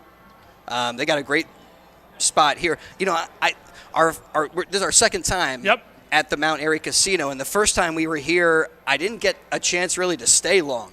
And I think I may be in the same kind of situation today. You and I are both a little bit under the weather today. I mean, it's cold and snowy outside, but damn, warm and toasty in here. You got a pool. Feeling pretty good, though. Feeling pretty good. Good. Feeling better than the Sixers are playing. But I'm going to turn this into a serious comment. You're kidding, obviously, and I understand it 100%, but we do the hockey show together on the ice. Yep. And Brad Marsh is with us and Bernie Perrant. We have guests every week. Chris Terry the other week, we both were with at Glassboro at Chickies and Pete's. Man, he was great. Bundy doesn't hold back. He doesn't, but these guys laugh at this load management. Listen, load management is resting guys because you don't want to overdo it, not guys playing with an injury like Joel has. But it's hard to imagine a hockey player missing as many games as basketball players miss. I'm not saying everybody, but something has to be done about the DNA of certain athletes making all this money, and then they get a friggin' hangnail, and it's done for a month, a week. This to me cuts against the notion where all you really are doing is trying to win a championship. So if you're managing your team, managing your assets, you're load managing throughout the year in order to have your best players feeling fresh when you need them. All right, so let's go on that. I just think it's apples and oranges when you compare it to hockey. It's a different sport, a different DNA, different profile for the guys. Well, I mean, I agree with you 100%, but why, in your opinion? I'm not sure. I mean, Brad brought up the fact that, you know, in hockey you basically are playing end-to-end. It's a freestyle thing. There's not really you're not running plays or necessarily fitting into certain roles. You have to respond, react, and Is there a that in toughness itself problem, makes though, it Chris? different. I don't know. Brad Morris would block a lot of shots. Drop down, guys firing a puck. That's vulcanized rubber. If you ever felt a hockey puck, it's a brick being shot 100 miles an hour right at you. You're blocking it on purpose. The DNA of a hockey player or a football player with the hits they're taking, people say is so-and-so hurt for the Eagles this weekend. And I say everybody's hurt. It's a question of who's injured. Do basketball players, baseball players, any athletes in your opinion that you want to point out one way or the other, is there a toughness problem with all the money that's being made in sports today and the availability of all these resources and load management? Are guys not tough as they used to be? No. There's a perception problem out there. Okay, why? I just think people expect athletes to be something, and they're limited by their bodies, their injuries. And I believe in the evolution of the sports. Like, I believe today's hockey players would beat yesterday's hockey players. The bigger, stronger, faster mentality. That's all sports, yeah. Yeah, well, I mean, to me, I think that plays a big role. I mean, it's fair to say into how the games change and how you don't see many hockey players missing 6 games with a hurt foot, or Paul George with the ankle, or Tyrese with a hand. Load management is just not a part of the DNA of hockey or football. Guys playing hurt this weekend. You take a shot, you play. That doesn't seem to be the case. Maybe we're globalizing too much. Maybe I'm globalizing too much, but I don't think so. I think hockey is an outlier, but I think in every sport you can see examples of specialization and load management. And that represents the modern game and how franchises and organizations feel like they can win.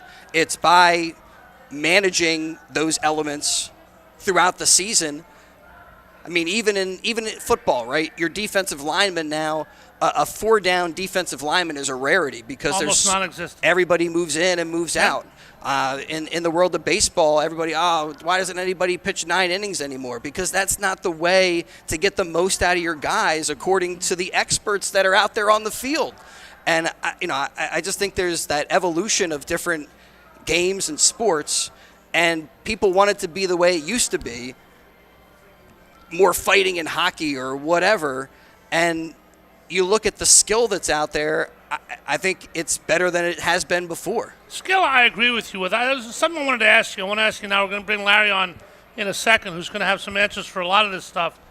I'm a no excuses person. I understand that sometimes if somebody's hurt, something can be an excuse. But to me, the best teams, the best players in sports, the best businessmen in the world, the best casinos, there are no excuses. You lose someone, next man up. Obviously, if you lose Picasso, your next painting's not going to be as good when Picasso does it. I understand that's how life works. But are the Sixers making too many excuses for what's going on? Orlando, Boston, some other teams riddled by injuries, seem to have no problem walking through them, winning games. The Sixers riddled. Yes. I mean, they played tough last night, but not playing tough this year. They are making too many excuses. And to me, it's an ongoing thing that goes back to Doc Rivers and to Brett Brown. And the whole process was about excuses and building in reasons why we're not winning and how we're going to be getting better. If you don't have that type of culture, and you talk about toughness, I mean, you got to build in those things and expect your team to win night in and night out. Even now, that's not what we're getting. All right, well, Josh Harris obviously owns all these teams. He listens. People listen when money talks. So as a fan, when people make these excuses, when you're 15 and 23 or 24, whatever it is after last night, how do you react to that? The building was not full last night. All the tickets were sold. People were talking on StubHub. You get a seat for $3 to a Sixer game. At what point do the owners or the general manager in this case, at what point do they listen, and what power do you, Chris Sermer, have as a fan to help them and make them listen? I don't know. You talk about how money is the main driver in sports. Green's all that matters. I totally disagree. Really? I believe that there's, why did you play sports when you were a kid? Well, not because of money. No, but why do these guys sports own teams? Oftentimes, it's not for money. Sure, it's because they have a desire to win. They have a desire to show that they're the best. You're right. That's what sports is about. And, You're not wrong in saying that, but I will tell you this, Chris. You're absolutely right in saying that, but there has never, and I mean NEVER, never been a franchise in the 4 major sports in this country or anywhere else that I know about that was bought for less than it was bought for by the current owner. Money has been made in every single transaction. I think there's a ton of defunct leagues. You're just thinking about baseball, football. The 4 major sports. I'm talking about the National Roller Derby League. I mean, sports that are – Josh Harris bought the Commanders for $6.05 billion. If he wanted to sell it today, he's going to get more than that. Forbes values these teams. Forbes valuing a team is just a coin flip and a guess because there's demand among billionaires, and whatever 2 people come up with, that's what the price is going to be, and it's never less than it was. The other thing that I like to keep separate is the business of sports and sports, because it's not the same thing. And business is business, and whatever business it is, then it's about green. It's about money. And there is, of course, a big business element of sports, but there's so many other factors into even why guys take contracts, why guys move from one team to another, relationships that they have that is outside of just a transaction. There's something else that makes sports special. Otherwise, you wouldn't even care about it. There's many things that make sports special, but the DNA at the core level, the arena with the Sixers, the salary caps in sports, I'm not saying I wouldn't. I'm not going to try to lose money if I buy into a team either. And we'll ask Larry about that. But, again, it doesn't matter about the color of the uniform, the color of anything. Don Ohlmeyer, former president of NBC Sports, one of the great lines in the history of lines, said if the question is about sports, no matter what the question is, the answer is money. Well, he was wrong. I don't think he was wrong. I think he took – well, the question is, why did you play sports when you were a kid? But I didn't play sports to make money when I was 6. I'm talking about professional sports. Yeah, and I think there's so many other things in professional sports that you're not giving credit for. I'm not saying it's all about money, Chris, but when that's what you just said. When a decision is made by an ownership group or a coach or the general manager, it's always about money. If it helps the team, if I the disagree. Dodgers, I mean, you see teams where they give guys who have been there for a long time. They say, okay, you can go trade, you can go see where you want to go, and we'll work out a deal for you. Yeah. That's a favor. It's not about money in that Sure situation, right? Well, there's people like people, too. I'm not saying every penny is taken into account every time, but if you ask for a deal, you see guys leave teams all the time because a team couldn't come to an agreement with a guy. They want to, but they can't find a middle ground, and people leave. It happens. It happens all the time. I'm not saying it's bad that money is involved in everything, but the Sixers arena. I just think it's such a cynical way. It is cynical to but look it's at also the true. world and to look at sports, which we love. Well, I know plenty of people. I could have gone to Wall Street out of college. I know plenty of guys who work on Wall Street. Every single decision they make, Josh Harris, Dave Blitzer, these guys didn't get where they are because they want great things for society. It's nice if you have a heart and want to help people as well, and I'm sure people do. But Josh Harris didn't get to be worth 11 point whatever billion dollars by becoming Mother Teresa. He attacked people. He stepped on people. So is anybody in that position. That's business. That's business, exactly right. But business isn't just sports, and sports isn't just business. All right, well, sports and business are going to interact. We're going to have, when we come back, Larry Mueller, who's a senior table games manager, shift manager. We're going to ask him all these questions, plenty of other stuff. He's been at Mount Airy Casino Resort for almost 100 years. Hard to believe? Yes, that is hard to believe. But other stuff that's not as hard to believe, when we come back from Mount Airy Casino, All In with Paul Jolovitz and Chris Sermer. We're back with Larry Mueller right after this. Stay with us, folks. Experience the extraordinary this winter at Mount Airy Casino Resort as Pennsylvania's first AAA four-diamond casino resort. Outside your room, you'll enjoy being rejuvenated at our relaxing spa, unwinding in our heated pool, or indulging in one of our world-class dining options. Enjoy over 70 table games and nearly 1,600 of the hottest slots. As one of USA Today's top 10 casino hotels, Mount Airy Casino Resort will provide an unparalleled getaway in the heart of the Pocono Mountains. The fun heats up in February when we get you road trip ready by earning a different road trip essential each Saturday. Earn entries all month long, and you can win amazing prizes in our Winter Wonder Draw and March Magic Drawings. Visit MountAiryCasino.com to book your getaway today. All guests must be 21 years of age or older. Gambling problem? Call 1-800-GAMBLER. Hey BCWSA customers, this is Tommy Green from the 1993 National League Champion Phillies. My friends at BCWSA are committed to providing us with safe, reliable water and sewer services. They operate state-of-the-art treatment facilities, provide clean drinking water, and make much-needed investments to protect our environment and ensure a sustainable future. Learn how BCWSA's investments help grow and serve our communities. Visit bcwsa.net. BCWSA, prove it. Are you a parrot head? Not that kind.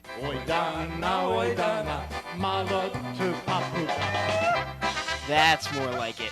If you're this kind of parrot head, don't forget to check out the Denny O Polka Show every Saturday from 9 a.m. to noon right here on 1490 WBCB and online at WBCB1490.com.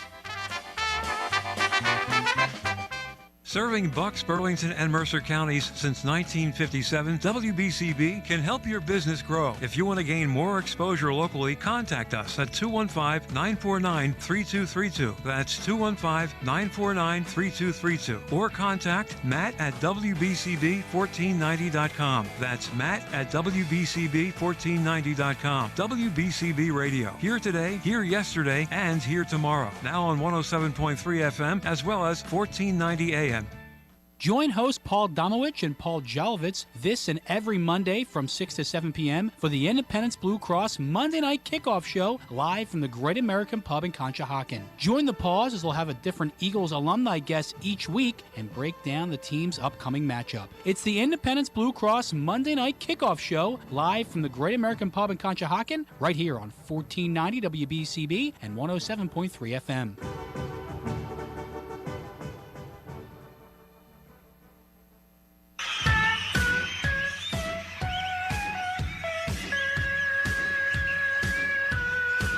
We now return to All In with Paul Jolovitz, broadcasting live.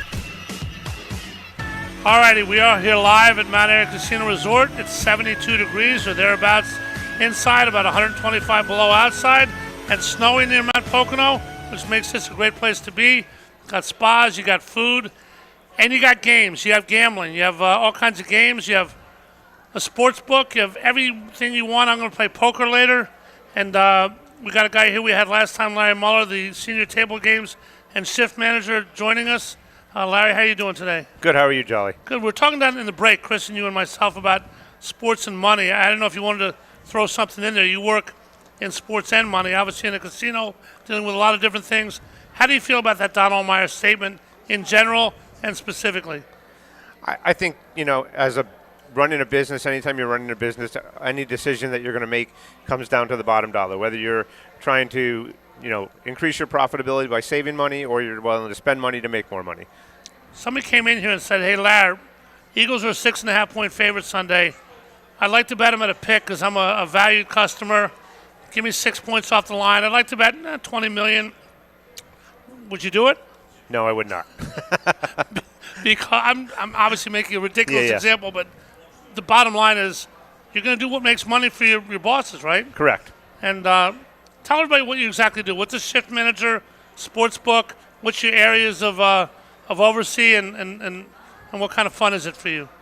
So I am the table games senior shift manager. I oversee the table games department along with the executive director of table games, Wendy McGee. We make day-to-day decisions on games that are open. Guests that we have in, sometimes guests ask for special limits. We make those kinds of decisions. Our general limits on the floor are what everybody who comes into the public in. And sometimes, like you said, you have a player who is worth more to you. They're a higher value player. We give them some special limits. I also am part of overseeing the sports book and the poker room. So basically anything that has tables in it, that's my area of expertise. I'm going to make a statement now that I'm not sure you've heard before, but it's my full belief. Casinos obviously want customers. Customers, through millions of studies, are so-and-so is worth 12 cents an hour every time he or she's in the casino at whatever game you have those studies. Casinos want you to win. I mean, casinos want to win money, obviously, from their customers and have fun and make a whole business experience out of it. But first time I ever walked into a casino, Larry, I was at Penn, freshman at Penn. I went to Atlantic City, literally walked into a casino. 5 feet in front of me was a slot machine. I put a quarter in. I got 100 quarters back, and I thought to myself, you're hooked. What's this place here for? They're glad because that $25 has contributed to whatever in the last 40 years. You want to see people win, right? Absolutely. If everybody who came through the doors lost every time they came, then they wouldn't keep coming back. That's the law of averages. Obviously, the casino's in business to make money, and we have the rules that are put in place are designed to maximize the profitability while still being a fair and impartial game for the players. Now, do you work with the sports book at all? A little bit, yeah. So we got a big weekend. We have a national championship college football game Monday. We got the NFL playoffs with an Eagle game this weekend. We're in the Poconos, about 80, 90 miles from Philadelphia. Do you get more of the Eagles action here? Philly's a big betting city. They bet on their own team. Now, I personally don't. I never bet on or against the Philly team because I want to take all emotion out of it. I understand I'm a little weird in that regard. But do you get a heavier handle on the Eagles or Philly's 5-6ers than other teams? Absolutely. We're definitely a local market. We get a lot of people that come, that live locally, that are either they worked in those areas or they've been lifelong fans, and we definitely get a higher handle on the local teams. Explain to people, if you can, lines. In Las Vegas now, I think there's only 4 or 5 different lines, different line makers for different casinos who buy the same lines from the same people. How does that work here? How do you get your lines, and how do you compete? If your line is 4 on a football game, and there's a casino wherever near here where the line's 10, how do you make sure that doesn't happen, and what do you do if you see that there is a disparity? So we work with a nationally recognized data source. They provide us our lines. They give us, the insight to what nationally it would be, and then we have the ability to work with them as well when we have higher action on our local lines to maybe move the line a little bit if we're getting too much action on one side or the other, making it fair for both the guests and ourselves. All right, quick question before Chris asks one. What's your most popular table game here at Mount Airy? The most popular game at Mount Airy has to be, our standby blackjack. Blackjack is right now, especially with the younger demographic, they're a group that they've started playing these games online. They've started playing on their phones and whatnot. Now they want to come out and they want to try it in live time. So, on a Saturday night, we normally have 14 blackjack games open, and we have 2 craps games and maybe 5 or 6 roulette games, but definitely blackjack is the driving force behind our play right now. All right, before Chris, one more question based on that. Has online play, online poker, online blackjack, anything you want, anytime you want, anywhere you want, has that helped Mount Airy and other casinos because people then come to the casino and add to their gambling haul? Or does that hurt in the sense that you don't have to come here to do it, which is the overriding? I think you get both of those things. I think that, people who are afraid to come to a casino because they've never been here before, they'll go online, they'll try it out. They seem to like it. Now they want to go out and they want to play. But then you get some people that are like, well, I don't really need to go to the casino. I can sit on my couch and I can do it in my underwear. Christo? Yeah, what kind of odds are you putting on prime time to the Cowboys? Do you do those kind of prop bets, or whether or not Kamala Harris is going to be at the Trump inauguration or something like that? So we have a catalog that's approved by the Pennsylvania Gaming Control Board, and there's a lot of things that are in there, but there's a lot of things that aren't either. You can get a lot more of those prop bets out in Vegas and things like that than you can get here. Pennsylvania kind of dictates that, I'll give you an example. You're not allowed to bet on a college player as a prop bet. You can bet on a college team, but you can't bet on a college player. What about a true prop bet? A prop bet means you propose a bet, casino can either take it or not. I'm not talking about whether Saquon rushes for 100 yards. I'm saying I, Paul Jolovitz, walk in and say, like Chris said, Deion Sanders to the Cowboys. I think it's going to happen. I can walk up to a casino, to a man of the sports book or a woman, and say, I'd like to bet Deion Sanders to be the Cowboy coach. She can go back, he can go back. The line maker can put a line out for me. I can bet that. That's a true prop bet. Do you guys do that kind of stuff? No, we don't. All right. What's the most you've ever seen anybody win here at Mount Airy? You ever had $1 million winner? In one session? Yeah. I think my biggest table games winner is right around 800,000. And we've had several large slot jackpots too, somewhere in that. Our table games, we have a progressive system on our table games, which is either on blackjack and or on our carnival games, our poker derivatives, and those routinely get well over $300,000-$400,000. Wow. Slots also has progressives, yes. Most of those somewhere right between $400,000 and $500,000, I think. So we have a couple of them now. We got that big game in the distance. When it comes to the Super Bowl, then that opens up some additional betting, I would think. You guys see more creative. The national anthem and those types of things do come into play. They do, yeah. Yep. I love that stuff. Yeah, Larry Muller's joining us. Give me heads.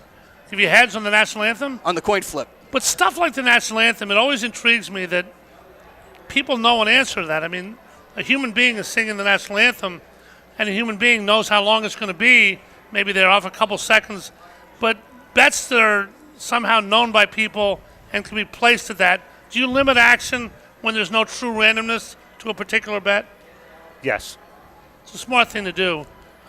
What's your toughest thing here at a casino? The toughest aspect of being a table games manager, unruly people who are losing and want to come back and win, people who want credit.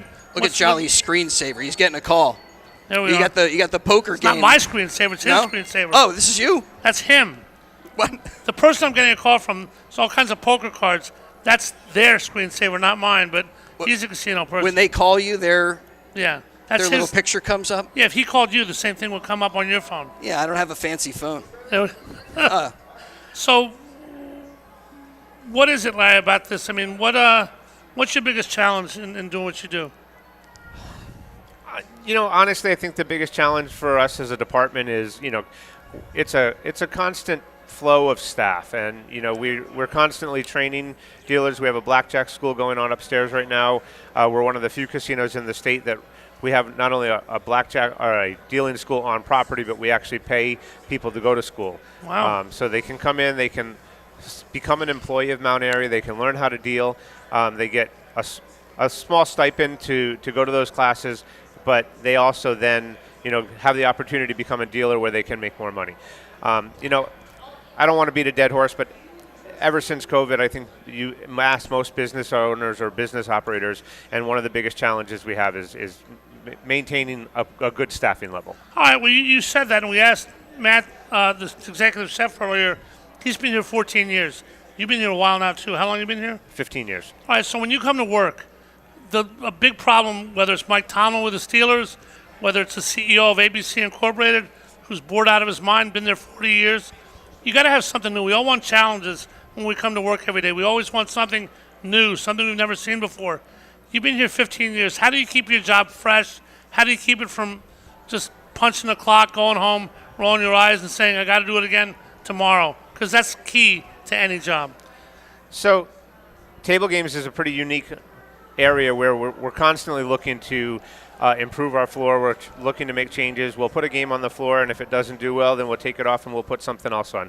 As an example of that, next week we're going to have an upgrade going on where we're going to remove Fortune Pai-Gow Poker, which is a game that we have which doesn't get a lot of play and doesn't do so well, and we're going to put in a new game that's very popular with the clientele at some of our competing casinos called Face Up Pai-Gow. It's an easier game to play. There's no commission. The players really enjoy that game.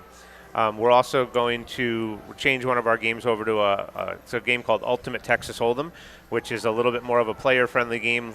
Players have an opportunity to make different bets, make some more money on those games. That's going to be part of our progressive system that I mentioned as well. One of the other things we're doing next week is our 3-card poker games, which for the last 15 years have been a standalone game. Let it ride, that kind of stuff? Let it ride.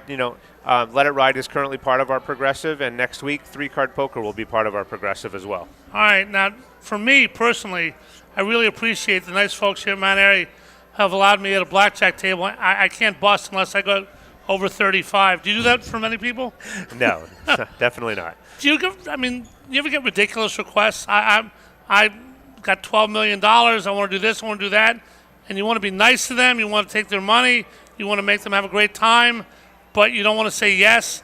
How often do you get put in that kind of pickle, as they say? I mean, it happens occasionally where you have somebody who wants something that you can't do. But as a company and as a department, we try to make sure that we accommodate our guests in any way that we can, as long as it's within the rules and regulations set forth by the local gaming authority. All right, we're all in sports talk here from Mount Airy. What's on your sports talk mind today, Larry? You an Eagles fan? No? That's all right. That's all right. I'm not an Eagles fan. Go for it. I was raised in New England. Yeah. Boston Red Sox. How about that Mike Vrabel? I like Mike a lot. I actually dealt to Mike Vrabel when I was at my previous casino. Nice guy? Nice guy. Real nice guy. I think he's going to do some good things up there in New England. Did Mayo get nazed, if you know what I mean? It didn't seem like he gave him a real shot. I mean, 1 year, Robert Kraft. I think he wanted Mike Vrabel, and whoever was there in Jared Mayo's place was going away because he wanted Mike Vrabel. Fair or not fair take? What do you think?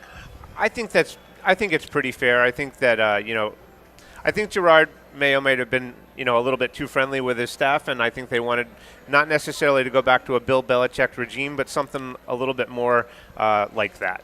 All right, one more question. We've got Ben Jones coming on here soon. We're going to let Larry Muller, the employee, leave, and Larry Muller, the human being, step in here.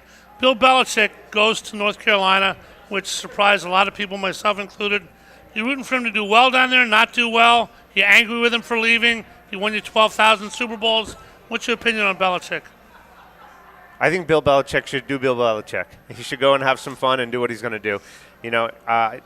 The debate in New England and across the sports world for all these years was it Brady or was it Belichick? And I think the answer to that is it was the two of them together. Absolutely. You had the greatest coach in the history of the NFL, in my opinion, and the greatest quarterback in the history of the NFL, in my opinion, working together to, create a dynasty that in this day and age doesn't happen. It'll be tough to replicate that. Anything else for Larry, Chris? No, just how many hours does it take to get trained up and get your dealers ready to go? So my blackjack dealers will go to 100 hours of training over a 5-week course. They'll learn how to deal blackjack as well as a couple of our carnival games in that time. They'll learn all the procedures. They'll learn about cutting checks, shuffling, all those things. And then they get out on the floor and they'll spend the next 4 to 5 months really kind of perfecting their craft before they're comfortable. And with training, do most people pick it up, or is it kind of a skill thing where either you got it, you don't got it? I mean, there is good dealers are hard to find. Yeah, I think that, it's not for everybody, but I think that most people, if they put their mind to it, can absolutely do it. It's a great way to talk about it. It's a great casino. We love it here at Mount Airy. We love to come back again and again and again, play the table games, enjoy the restaurants, the spas, the hotel, the 72-degree weather when it's 110 below outside. Larry Muller, you helped do that and keep the wheel greased here at Mount Airy. Thank you so much for being with us. Let's do it again. All right, thank you, sir. All right, Larry Muller, the head of casino, the shift manager here at Mount Airy for casino games. We'll come back with Ben Jones from BCWSA, Mike Reichenbach at 4 o'clock. This is All In with Paul Jolovitz and Chris Hermer from Mount Airy Casino Resort. Join us in a minute. We'll be right back. Experience the extraordinary this winter at Mount Airy Casino Resort as Pennsylvania's first AAA four-diamond casino resort. Outside your room, you'll enjoy being rejuvenated at our relaxing spa, unwinding in our heated pool, or indulging in one of our world-class dining options. Enjoy over 70 table games and nearly 1,600 of the hottest slots. As one of USA Today's top 10 casino hotels, Mount Airy Casino Resort will provide an unparalleled getaway in the heart of the Pocono Mountains. The fun heats up in February when we get you road trip ready by earning a different road trip essential each Saturday. Earn entries all month long, and you can win amazing prizes in our Winter Wonder Draw and March Magic Drawings. Visit MountAiryCasino.com to book your getaway today. All guests must be 21 years of age or older. Gambling problem? Call 1-800-GAMBLER. Your day-to-day life is hectic between having to pick up the kids, make dinner, the countless other tasks that you got to get done. Rob's Automotive and Collision is there to make your life a whole lot easier. Make sure you take advantage of their spacious waiting rooms, the large flat-screen TVs, complimentary coffee and muffins, and free Wi-Fi. So even when you do have to stop, Rob's is there to make you feel right at home. Give Rob's a call today at 215-826-9200 for any of your auto repair needs. This is Tommy Green from the 1993 National League champion Phillies. Every champion needs a good game plan. BCWSA and I want to make sure you have a game plan when it comes to conserving our most precious resource, water. Whether you're washing dishes, brushing your teeth, or watering your garden, there are ways you can save water and save money. Visit bcwsa.net for tips on conserving water. BCWSA, proven. Hi, this is Merrill Reese, and I'm here to announce that the garage is always open. I'm talking about garage beer. Light beer, like it used to be. How refreshing. I believe my good friend Jason Kelsey even described garage beer as beer-flavored beer. There's a guy who knows beer. Find yours at drinkgaragebeer.com. Remember, the garage is always open. Flyers hockey is back. Join On the Ice, presented by Independence Blue Cross. Each Wednesday from 6 to 7 p.m. live from a different Chickies and Pete's near you. Join hosts Paul Jolovitz and former Flyers Bernie Perrant, Brad Marsh, and Keith Primo each week as they break down all of Flyers action and welcome a special Flyers guest each week. On the Ice, presented by Independence Blue Cross. Seen on Facebook Live and heard on Wednesdays 6 to 7 p.m. right here on 1490 AM WBCB and 107.3 FM.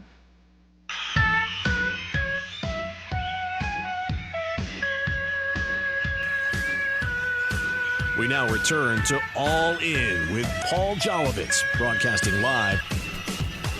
Alrighty, and here nestled among the beautiful Pocono Mountains, Mount Airy Casino Resort offers a picturesque setting for unforgettable events. Our 20,000 square foot convention center and ballroom provide the perfect canvas for weddings, banquets, corporate gatherings, and entertainment. Indulge in our exceptional amenities, unwind at our full-service spa, savor culinary delights crafted by our amazing chefs. We had Matthew on earlier, or take a dip on our indoor pool. At Mount Airy, your event is more than just a gathering, it's an experience. Our dedicated team is committed to turning your vision into reality, ensuring every detail is flawlessly executed. Start playing today at MountAiryCasino.com. Guests must be 21 or older. Gambling problems, call 1-800-GAMBLER. Great guests, call 1-800-BEN JONES. And you're the head of BCWSA. We sponsor this show. We've had you on 1,000,000 times. We thank you as always. On a cold, snowy day, what's it like to be in a warm, toasty casino? It's wonderful. It's great to be home. I love being up here. I grew up with this weather. How about these Pocono flurries? This comes in almost every day when I was a kid. You're from here, right? I am. Yeah. From where? Actually, Pittston, which is about 15 miles above here. And there was no Mount Airy Casino when you were growing up? There was not. No, this was actually a resort, and at that time, people used to come here for honeymoons and things of that nature. Which they probably still do, and now they do. Oh, yeah. Valentine's Day, you can renew your vows. Your vow here at the casino. That's good for folks. Yep. Sunday, Ben, there's something people can renew, which is a playoff run if the Eagles win, playing the Rams. Other games Saturday, college game Monday night, but the Eagles are the center of the interest around here. Eagles move on or not? Eagles move on. I don't see us not being able to, especially, I mean, it's supposed to snow, and we're playing Los Angeles, so. With the tragedy that happened there, obviously. Yeah, I mean, I feel bad about that, but again, Yep. this is something that, is near and dear to our hearts when it comes to our football team. By the way, let me on a personal level say, my sister Jenna lives in Los Angeles, Santa Monica. They've had to evacuate. It's her birthday today. Happy birthday, Jenna. I love you. I think you're listening to this. Hopefully all goes well with everything that you guys have to deal with out there.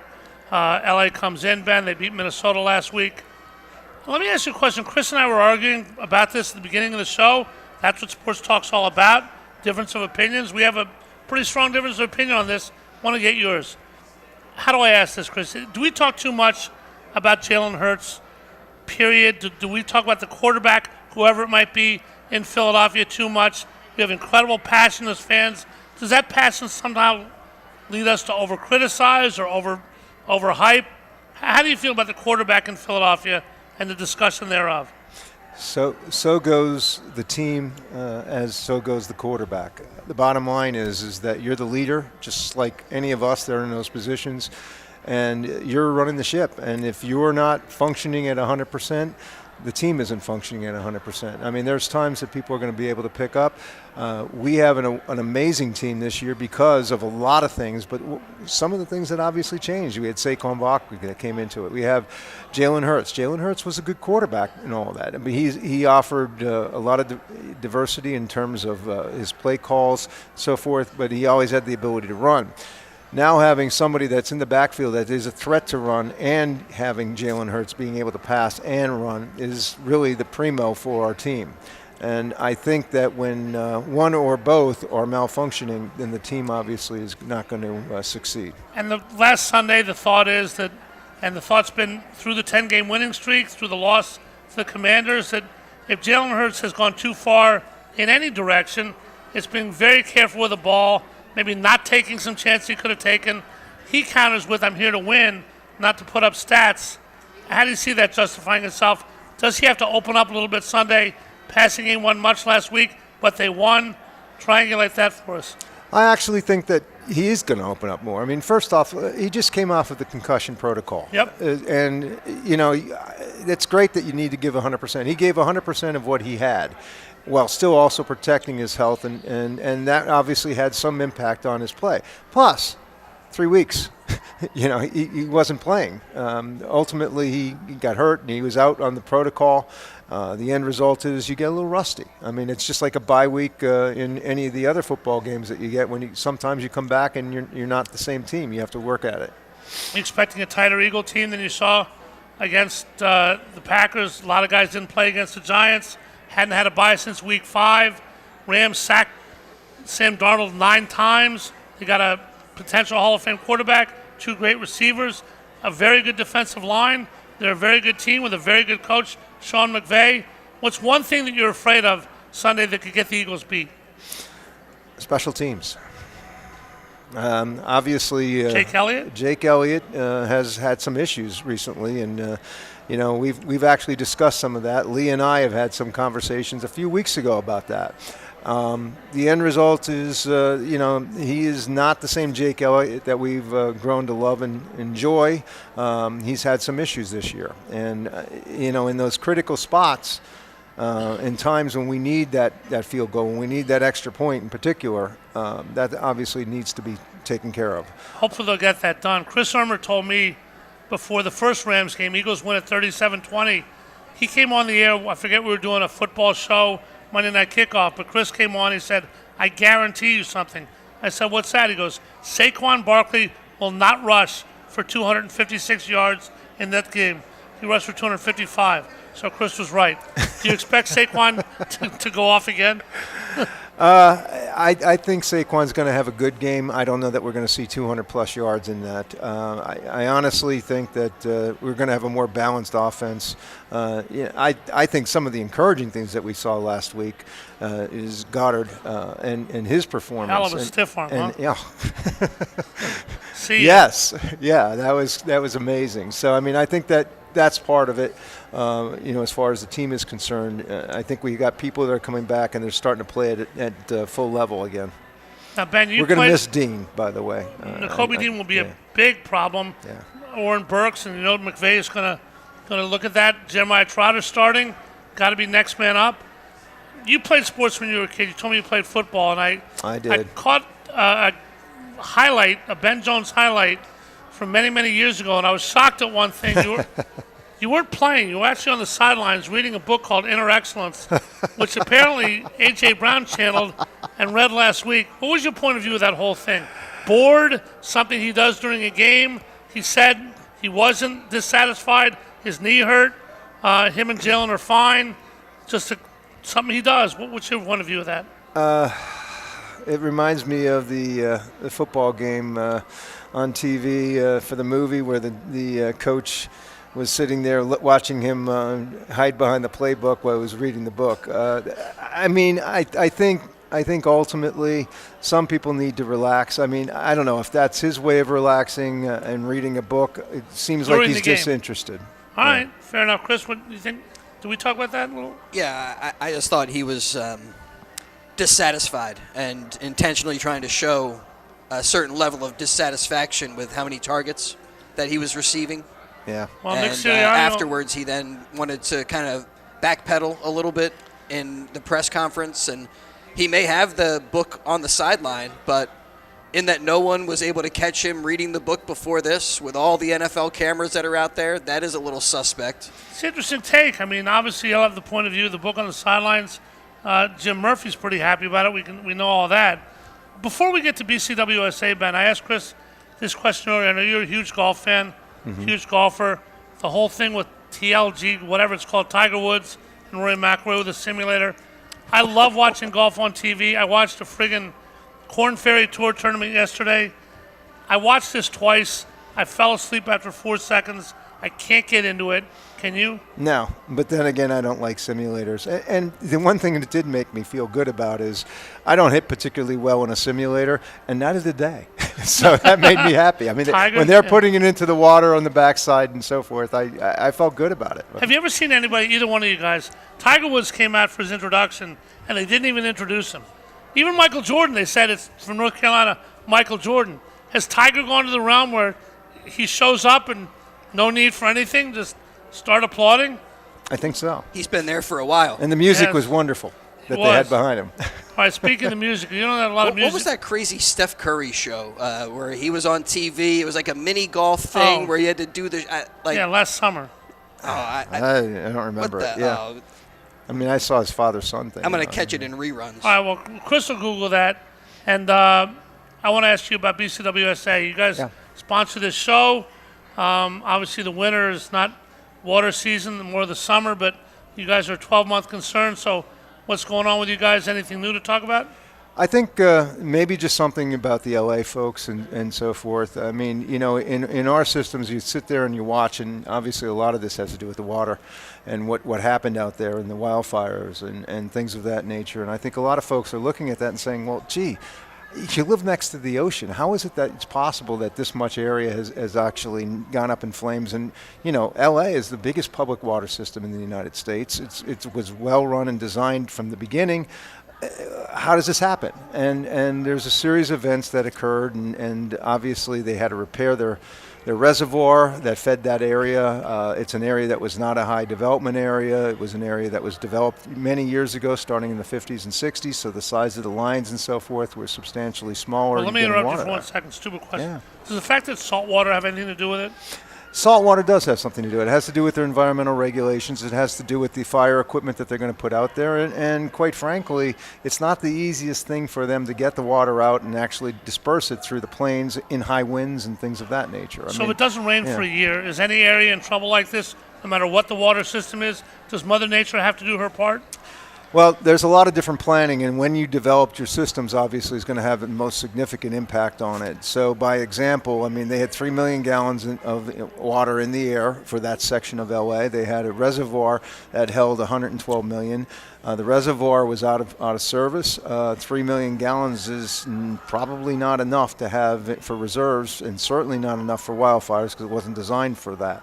Just by comparison, our system, which obviously is smaller than LA, but we have 11 million gallons in the air alone. And we have a reservoir that holds 1.8 billion gallons of water. Were you guys tested? I think it was this past summer. There was some significant wildfire activity in Bucks County, and I would think in the areas that you guys serve. Yeah, there were some areas that had some wildfires and things of that nature that were within mostly our wholesale territory. But even so, I mean, the 11 million gallons that we have, plus each of our wholesale customers also have water, and there's backup from the supplies that we purchase from. So there's a lot of water that's available. The real question is whether or not you're going to have that burn factor. And this past summer, it was certainly the case and could have been that kind of a situation. So nobody's exempt from it, but the planning and the development of your system and how it's laid out is going to have a substantial amount of impact on it. Riddle me this, Ben Jones. Ben Jones with us, head of BCWSA, and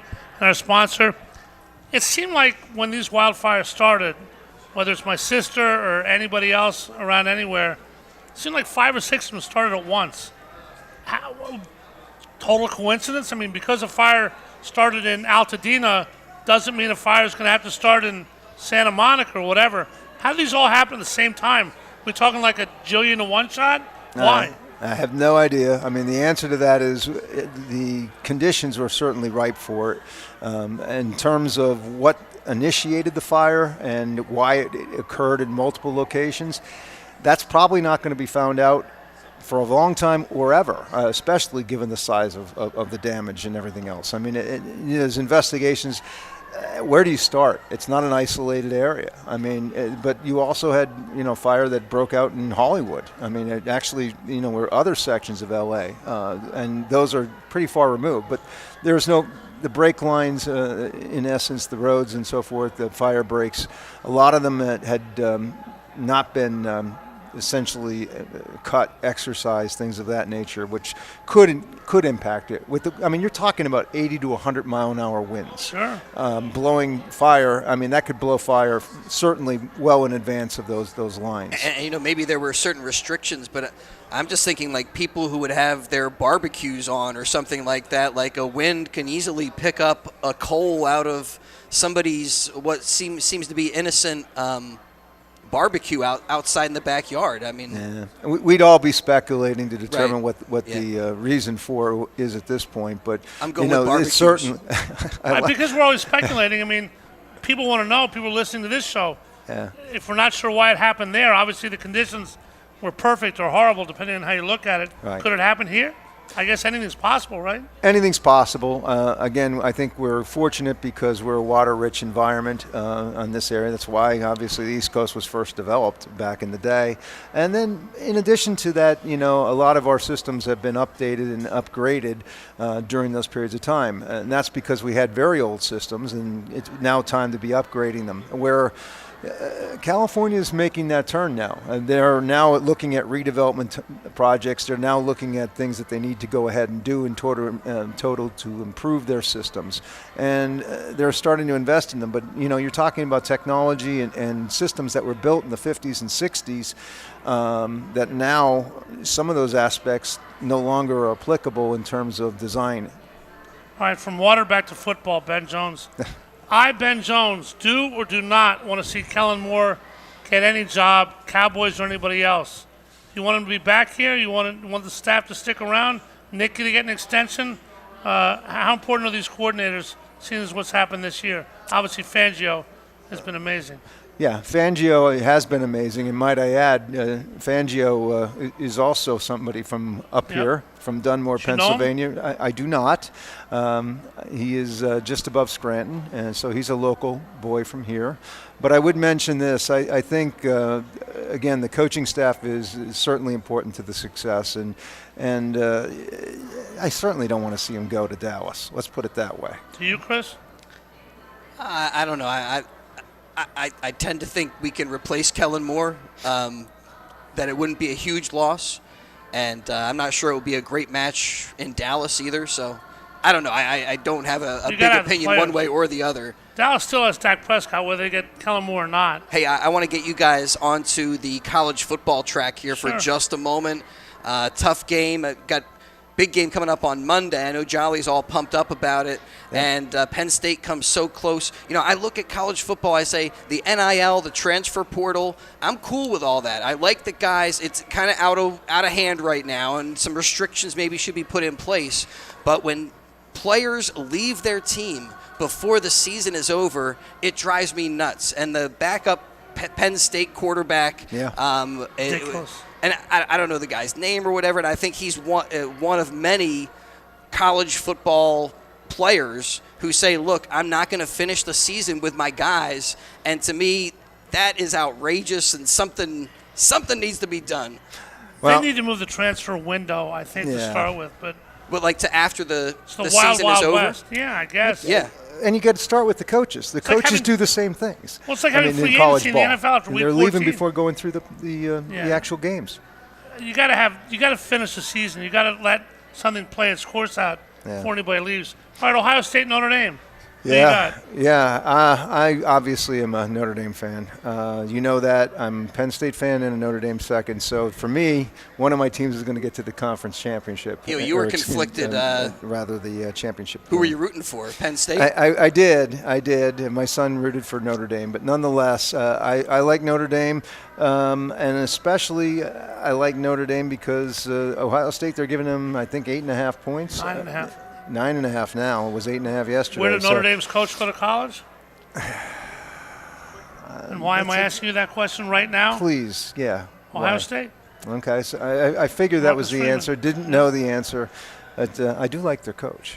How's Good that? coach. I'll tell you what, I'm not a Penn State fan, but their tight end, Tyler Warren, kid is he's amazing. Like to see him as an Eagle. Jack Sawyer with the Buckeyes and Emeka Egbuka. A lot of players on all these teams. Monday night national championship. Who you got, Chris?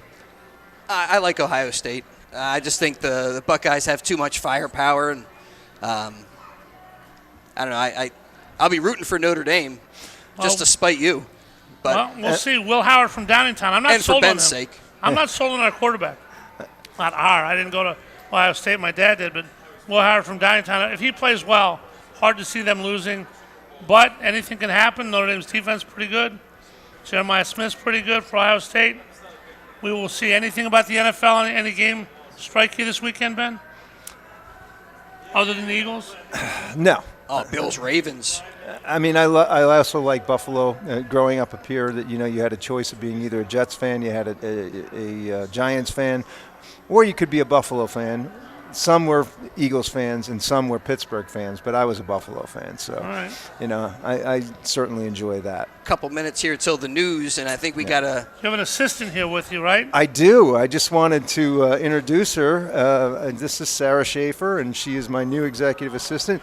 My assistant, Ann O'Toole, had been with me for 31 years.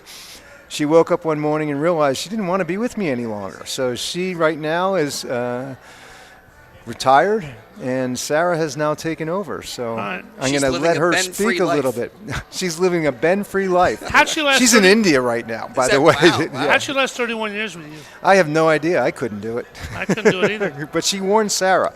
All right, Sarah, welcome to the show. Did you think when you took the job as Ben's executive assistant, you had an immediate career launching as well? I did not. I didn't even know I was going to do this today. Well, surprise, surprise, surprise. You're being listened to by Lee Alexander. Tells me between 3 and 5 billion people right now. So don't worry about what you say. Only about half the world's listening. I was nervous, but I'm not now. Where did you come from to BCWSA? Job-wise or? Job-wise. Or regular-wise, too. Well, I lived in Levittown, and I used to work at a daycare. What section? Thornridge. Woo! What's the woo? Levittown. Levittown in the house. So what? I think I got a canoe from Thornridge people years ago. Assuming you're here for the money, Good working times. for Ben is so hard. What's the best part of your job? The best part is working for Ben. He's a great mentor, and he's already showing me the ropes, and he just wants me to succeed. So that's good. Yeah. Have you found it? I mean, daycare to water management, a little bit of a different industry dynamic. What's the biggest challenge for you, Ben? Well, I just started, so as of right now, nothing's been too difficult. Ann was a great trainer. She taught me everything I know, so it hasn't been too bad so far. Biggest question of the day might be filet mignon or porterhouse. Filet mignon. Okay. All right, well, That's the right answer. You're going to have filet mignon or porterhouse in your Kelly Green shirt, which indicates Eagle fandom to me on this playoff weekend. Are you an Eagle fan? That's why I wore it. Good for you. Yeah. Represent. They're going to go to the Super Bowl. They're going to win the Super Bowl? Of course. They're going to win this weekend? Yes. Who's your favorite Eagle player? Well, it was Jason Kelsey. What's he doing now? He's disappeared. He has a podcast. I haven't seen him anywhere. Have you, a podcast? What? Yeah. It's called New Heights with Travis Kelsey. They had who was their guest yesterday? More famous than either one of them. Oh, I don't know. I didn't listen to it. Plays for the Lakers. Oh. Magic? Nope. More famous than Magic. Oh, LeBron. LeBron James. Okay. Very good. Yep. So working with Ben, I mean, you obviously have a corporate environment, but does Ben talk a lot of sports at the office? Like if the Eagles win, is Monday a good day, great water cooler day, and if they lose, the reverse? No, I think he's in a great mood whether they win or lose. Just in an extra good mood if they do win. Hopefully we'll be in an extra good mood this Monday. What do you think of this place, Mount Airy? It's a beautiful place, isn't it? It's beautiful. I've never been here before. And I've also never gambled, so he's showing me the ever? ropes. No. You've never placed $1 or a penny on any game of chance or No. ever. So you're I like to watch. I don't like to spend my own money. well, you're with Ben. Ben can throw it in. Ben will show you how to gamble. You got to gamble a little bit. You got to live a little bit and enjoy a little bit of risk in life. You're not a risk taker? Sometimes. All right. Today I will be. I may try it out. It was a risk to join this show. Yeah. It was a risk to join this show, yep. So that was good. So the Eagles, are you a sports fan of any of the local teams or any particular sport? Do you play any sports? I don't play any sports. My brother is a huge Phillies everything fan. So he has talk radio on 24/7. 4 for 4? So I just grew up with that. And how did it mold you or change you or help you work for BCWSA? There's a lot of Philly sports fans at BCWSA, so it helps. Anybody, Ben's off mic right now, but anybody at BCWSA could care less about sports? Or do you have to be a sports fan to work there? Both, okay. Yeah, Merrill used to have a rule you have to be an Eagles fan to be at WBCB. Merrill Reese. A day after a loss. Do you know Merrill Reese? I met him at our Merrill's golf on outings, the- yeah. Oh, that was a golf outing with a sushi, huh? No. Merrill apparently saw some sushi there, at least from what I can glean, attacked it with a fork, got this little green sauce that must be like a pickle, except it's not. It's wasabi, and almost lost his career because of that. Have you ever had wasabi before? I have. I like wasabi. You do? Yeah. I don't like wasabi. I love sushi, but wasabi's tough. But Cream corn or mashed potatoes? Mashed potatoes. I like cream corn, too. What about you, Sarah? Mashed potatoes. All right. That cream corn is outstanding. Yeah, cream corn is really good. Underrated. Very, very underrated. 100% agree. Thanks for being with us so much. Thank you for having me. Good luck with Ben at BCWSA, and we look to see you in the near future. Thank you. Thank you very much. All right. I mean, the best part of coming down here is the dinner. You know, we get to go to the steakhouse and really throw down, and looking forward to that big time. Looking forward to it. We're eating at Il Molino, dinner at Bistecca by Il Molino, Italian steakhouse. Got a lot of people coming in from BCWSA. Should have a good time. We'll be back with our guest this afternoon, Mike Reichenbach, former linebacker for the Philadelphia Eagles. His wife Lynn is with him. Going to have a good time here as well. All in with Paul Jolovitz and Chris Summer. We'll be back with Mike Reichenbach from the beautiful Mount Airy Casino Resort in the Pocono Mountains near Mount Pocono right after this. You're listening to 1490 WBCB and on your FM dial at 107.3 W297CL Levittown. Your day-to-day life is hectic between having to pick up the kids, make dinner, the countless other tasks that you got to get done. Rob's Automotive and Collision is there to make your life a whole lot easier. Make sure you take advantage of their spacious waiting rooms, the large flat-screen TVs, complimentary coffee and muffins, and free Wi-Fi. So even when you do have to stop, Rob's is there to make you feel right at home. Give Rob's a call today at 215-826-9200 for any of your auto repair needs. This is Tommy Green from the 1993 National League champion Phillies. Every champion needs a good game plan. BCWSA and I want to make sure you have a game plan when it comes to conserving our most precious resource, water. Whether you're washing dishes, brushing your teeth, or watering your garden, there are ways you can save water and save money. Visit bcwsa.net for tips on conserving water. BCWSA, proven. Hi, this is Merrill Reese, and I'm here to announce that the garage is always open. I'm talking about garage beer. Light beer, like it used to be. How refreshing. I believe my good friend Jason Kelsey even described garage beer as beer-flavored beer. There's a guy who knows beer. Find yours at drinkgaragebeer.com. Remember, the garage is always open. Flyers hockey is back. Join On the Ice, presented by Independence Blue Cross. Each Wednesday from 6 to 7 p.m. live from a different Chickies and Pete's near you. Join hosts Paul Jolovitz and former Flyers Bernie Perrant, Brad Marsh, and Keith Primo each week as they break down all the Flyers action and welcome a special Flyers guest each week. On the Ice, presented by Independence Blue Cross. Seen on Facebook Live and heard on Wednesdays 6 to 7 p.m. right here on 1490 AM WBCB and 107.3 FM.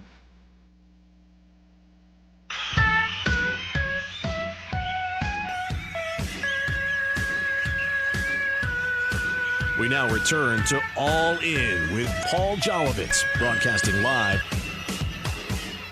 All righty, we're back here at Mount Airy Casino Resort. All In with Paul Jolovitz. That's me. Chris Hermer, that's him. And our guest today, who is as big a gambler as I've ever met in my life.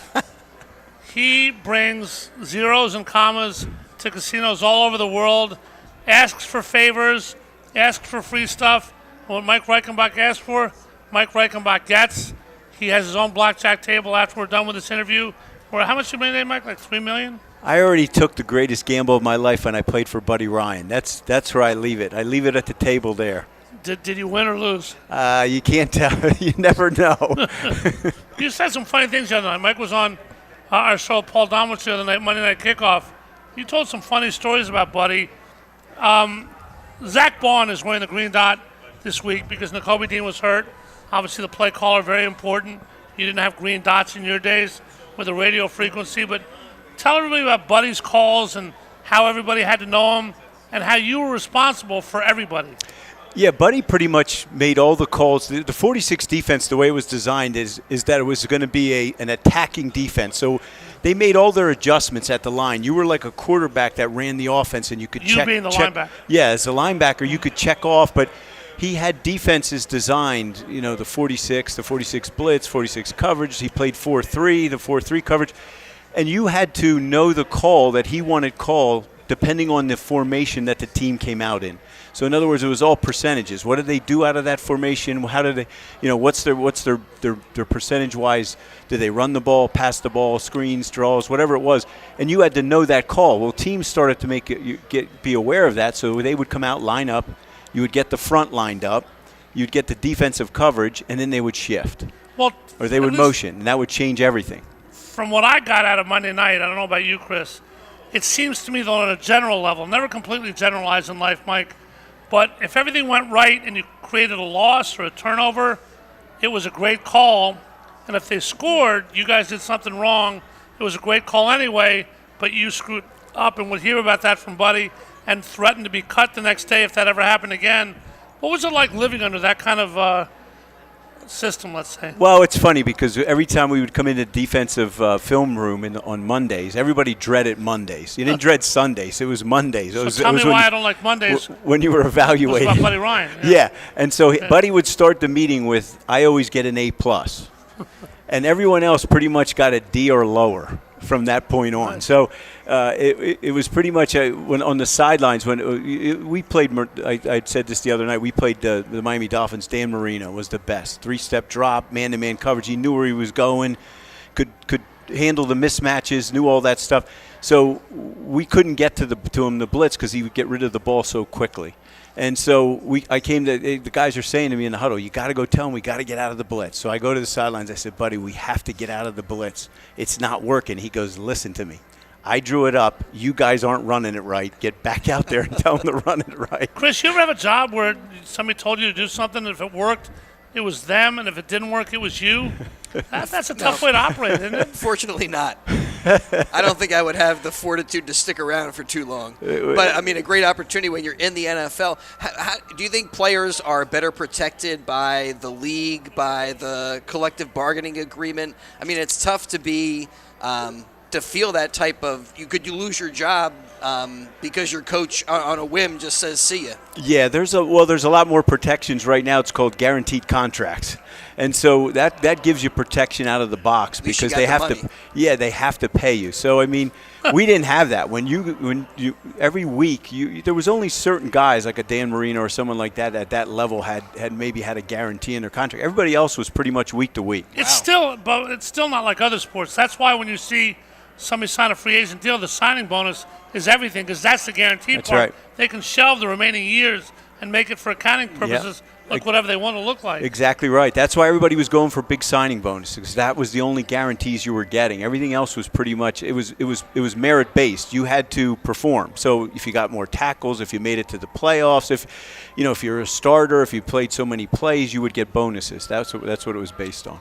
All right. So this week with Bond calling the signals, made first team All Pro out of nowhere as a free agent. Without Nakobe though, Oren Burks, came in, played okay, missed a couple tackles, had 17 against the Giants, but that was the Giants last week. Nobody played. How much is that loss? Obviously, next man up is what it is. How much is that loss, do you think, going to hurt the Eagles against a Ram offense with a veteran quarterback, two great wide receivers, a good tight end, decent running back, decent offensive line?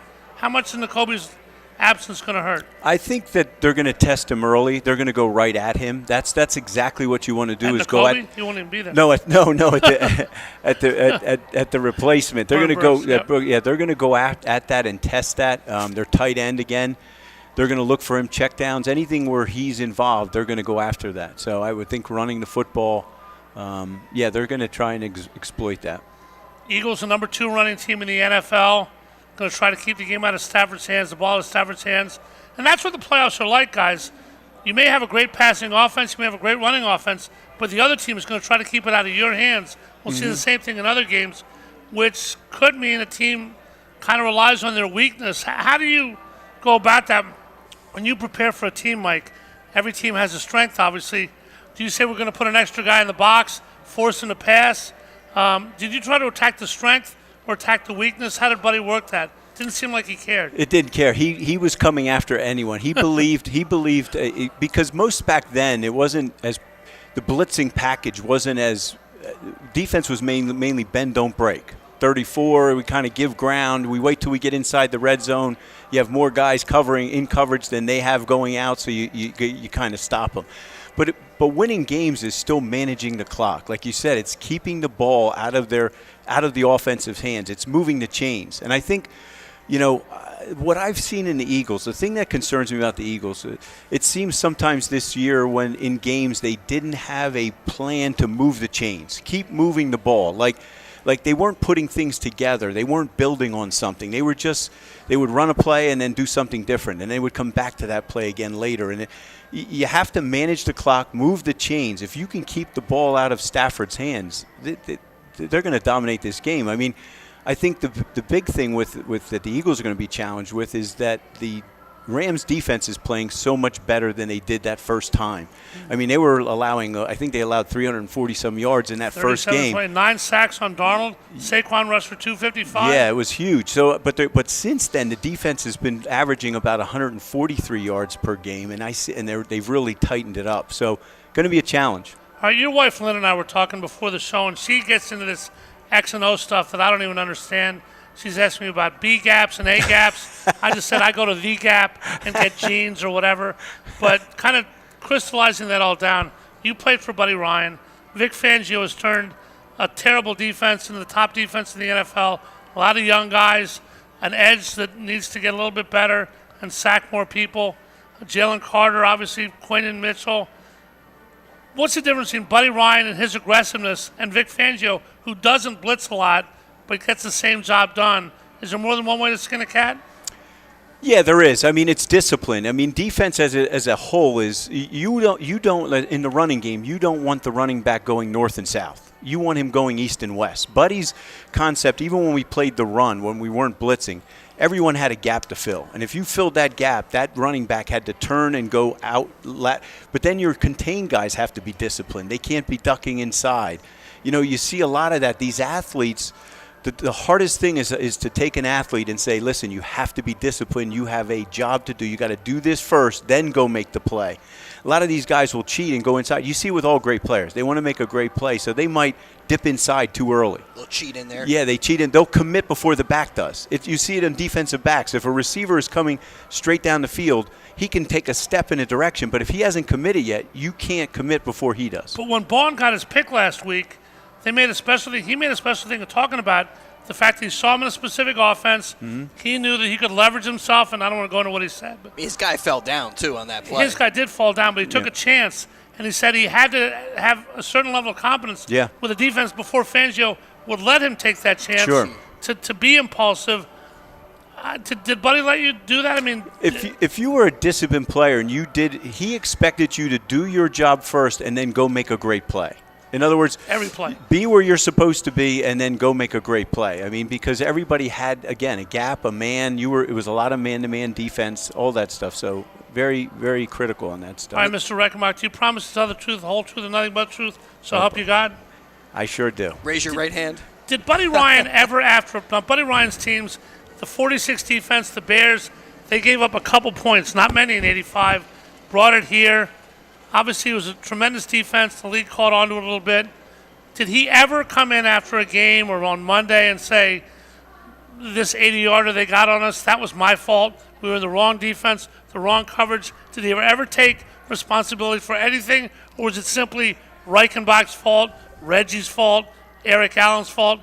Tell us about that. It was pretty much never Buddy's fault. It was never. I could tell you that. We had a leadership team, and we would come in and meet with Buddy, and I'd say, Buddy, I think, the players, their legs are tired. Can we do this differently, or can we do that differently? And he would just listen, and he smoked a pipe, and he would just look at me and go, all good suggestions. He said, we're not changing anything, but all good suggestions. So there wasn't much that wasn't under his authority there. So did you ever ask him? See, I don't think Buddy was a great head coach. I know you played for him. I didn't play for anybody, by the way. But Buddy never won a playoff game as a head coach. He won a Super Bowl as an assistant.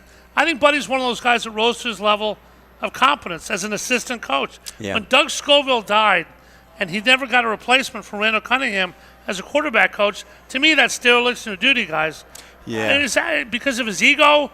I mean, am I being unfair, or did you think that at all? No, to a degree. I mean, you're exactly right. I mean, Buddy was a great defensive coordinator. He knew. I mean, he designed that package. They innovated it. They changed it as time went on because teams started to practice against it. But Buddy didn't surround himself with the best people.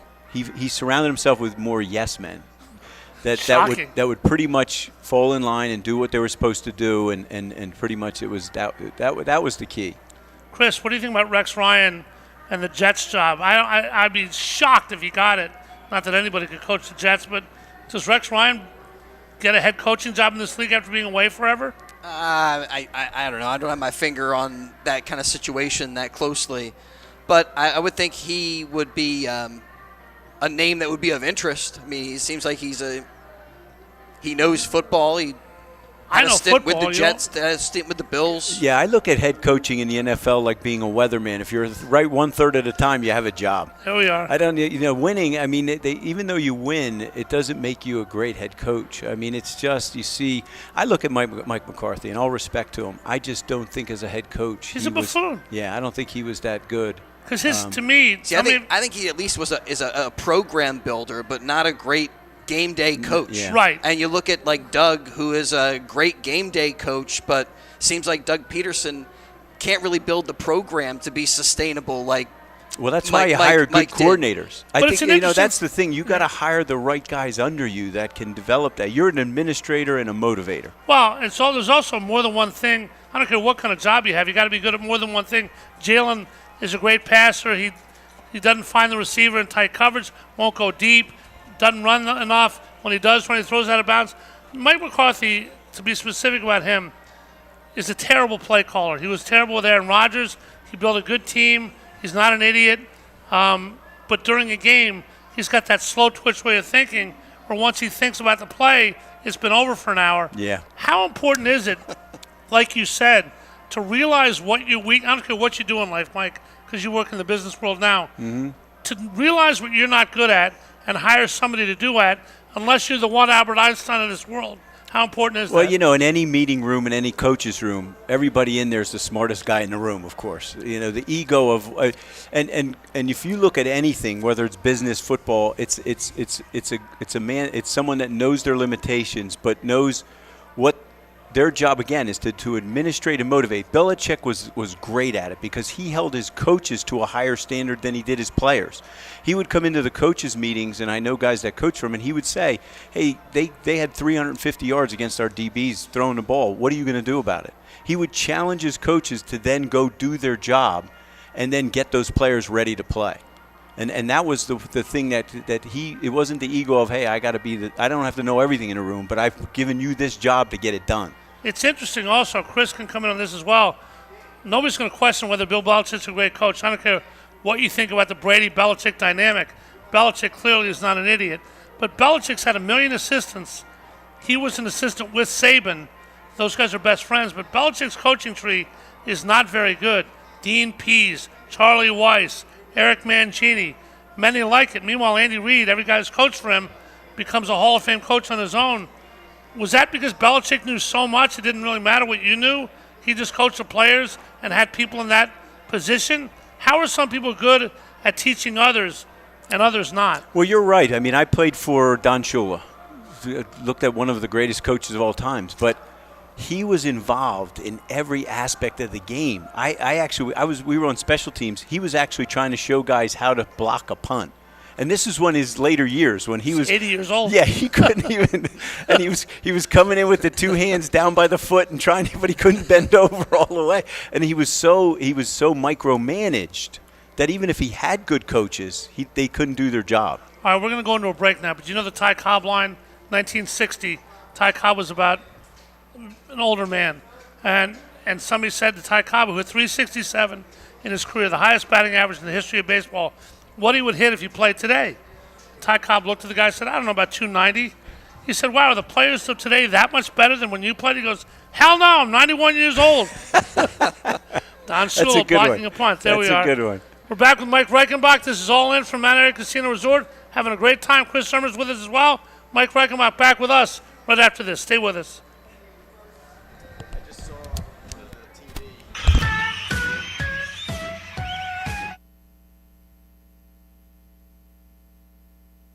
Experience the extraordinary this winter at Mount Airy Casino Resort as Pennsylvania's first AAA four-diamond casino resort. Outside your room, you'll enjoy being rejuvenated at our relaxing spa, unwinding in our heated pool, or indulging in one of our world-class dining options. Enjoy over 70 table games and nearly 1,600 of the hottest slots. As one of USA Today's top 10 casino hotels, Mount Airy Casino Resort will provide an unparalleled getaway in the heart of the Pocono Mountains. The fun heats up in February when we get you road trip ready by earning a different road trip essential each Saturday. Earn entries all month long, and you can win amazing prizes in our Winter Wonder Draw and March Magic Drawings. Visit MountAiryCasino.com to book your getaway today. All guests must be 21 years of age or older. Gambling problem? Call 1-800-GAMBLER. Hey, This is Jonesy. Kick off your Thursday and Friday evenings in style. Join me for an eclectic freeform mix of the hits and beyond. It's a happening, a musical journey. It's the Glenn Jones radio experience right here on 1490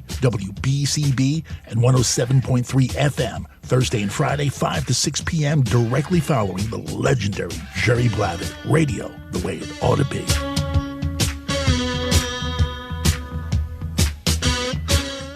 Hey BCWSA customers, this is Tommy Green from the 1993 National League champion Phillies. My friends at BCWSA are committed to providing us with safe, reliable water and sewer services. They operate state-of-the-art treatment facilities, provide clean drinking water, and make much-needed investments to protect our environment and ensure a sustainable future. Learn how BCWSA's investments help grow and serve our communities. Visit bcwsa.net. BCWSA, prove it.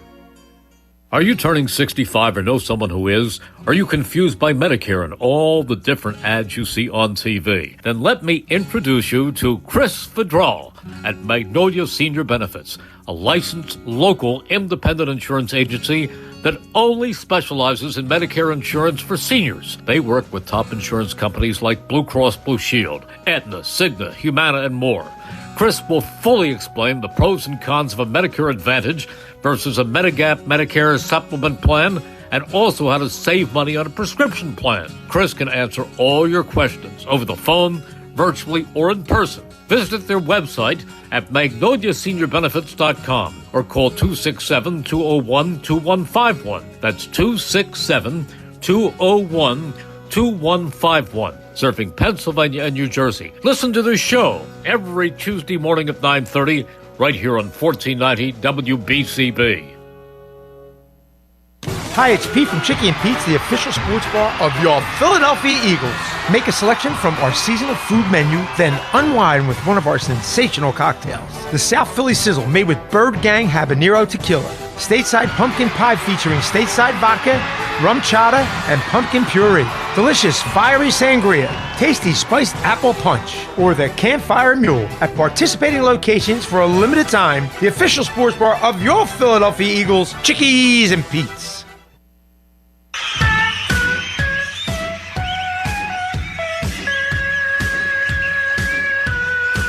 We now return to All In with Paul Jolovitz, broadcasting live. All right, we're back here at Mount Airy. Cold outside, warm inside. Gus Barber's going to come on with us in a little while. We'll talk about some of the college games. Sean Smith, the referee. We'll ask Mike about that in a second. Mike's wife, Lynn, is a football guru, though. I was talking to her before the show. Lynn's a receiver guy, Mike, and I said to her, what makes a great receiver? And she said she's coached many of the best receivers as they've gone through high school and college. She said, I give them all this book called Inner Excellence by Jim Murphy, and they read it during games. Well, A.J. Brown took her up on that, did that last week. You ever seen a guy do that before? Never saw that in my whole career. I mean, if anything, you were pretty much on the sidelines trying to find out how can we stop them, what's going on during the game. Never saw a guy separate. I was almost thinking, I bet you like some guys have had the Bible on the sideline before. Have you ever seen anything that seems like that would be a go-to? Somebody would say, "Hey, I'm going to bring my book out here." I surely needed it, but no, I never saw it. Possible, though, right? You didn't have the ability because the minute you came off that field, there was a coach in your face, and you were gathering together with other players. The one thing I see different in when I played, and I went down with my son to a couple of the games, and I watched, and I said, "Judge, just watch the guys on the field." I said, "No one's talking to anybody on the sidelines. No one's strategizing. What are they doing? How do we?" I'm not saying never, but there's not as much of that team camaraderie where guys are talking to each other. I mean, kind of interesting. We brought up earlier, does the sports world have a toughness problem? And when you look at the NFL, I'm wondering how you think the teams of your era would stack up against the teams of this era. I know, people kind of think these modern athletes bigger, stronger, faster, but the concussions. Yeah, well, the thing is, there's a difference in there's a bigger focus now on athleticism. So if you're fast, if you have the speed, they're going to give you a shot. It's always been that way, but it's really focused now. It's more on athleticism, covering the field. Where we were, you looked at the teams then. Every team had a premier running back. It was about size. Yeah, too. it was about size. And it was, again, they're finding it out now in the NFL. It's still you can outscore the other team, but it always comes down to the fourth quarter, and you're winning by a field goal. Physicality. Yeah, it's just like nowadays they're just out trying to outscore the opponent. Before, we were trying to control the clock, move the chains, score touchdowns when you get in the red zone, and keep the ball out of their hand. All right, now you got to do it 17 times plus playoffs, and there's 7 teams in the playoffs. Eagles will have to play 21 games if they want to win the Super Bowl. Are we getting to a point where the human body just says enough? Because the NFL is going to want to go to 18, the owners. Everything says that they'll think of something to trade in the CBA. Will the players accept it? At what point do we get to Armageddon football where the Super Bowl is going to be played by secretaries because everybody's hurt? Well, you're going to find that, like you said, it's a long season. I remember when we would get to the mid-season point, the rookies who had been in college only played 10 games. So now we're at 8.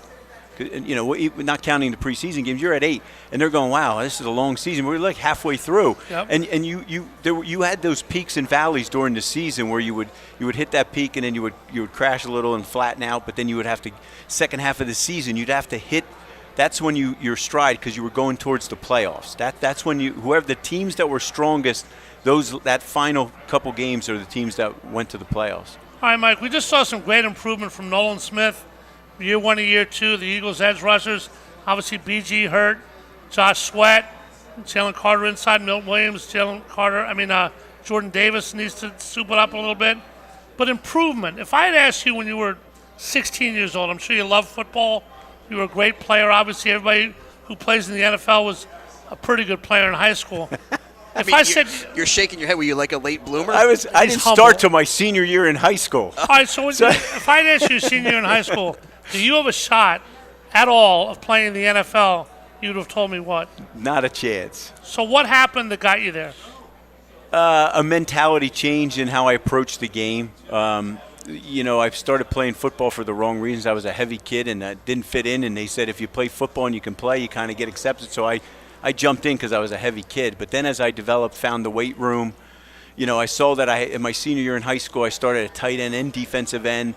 Then I went to college, and Denny Dow's East Stroudsburg University, not far from here down the road, made me a middle linebacker. And I saw that he encouraged me. He said, "Listen, you can play this game. You just have to keep improving."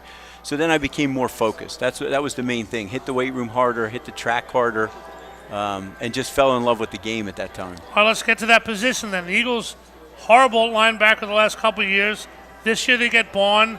They get Nakobe jacking up in his 3rd year. It's a very important position in any defense. You're the link between the defensive line and the secondary, obviously with 8 in the box, blah, blah, blah. How have the linebackers improved so much for the Eagles? What does Fangio do to make them such an integral part of the defense, and why is Bond so damn good? Well, I'll tell you, the main thing is to make your linebackers successful, your defensive line has to be good, stout up front, and has to do their job, keep guys off of the linebackers. Defensive line is there to put, to collapse the pocket, but to keep the gaps closed and let the linebackers go make plays. You look at a guy like Vaughn, he's a fundamentally sound football player, and we talked about this earlier in the week.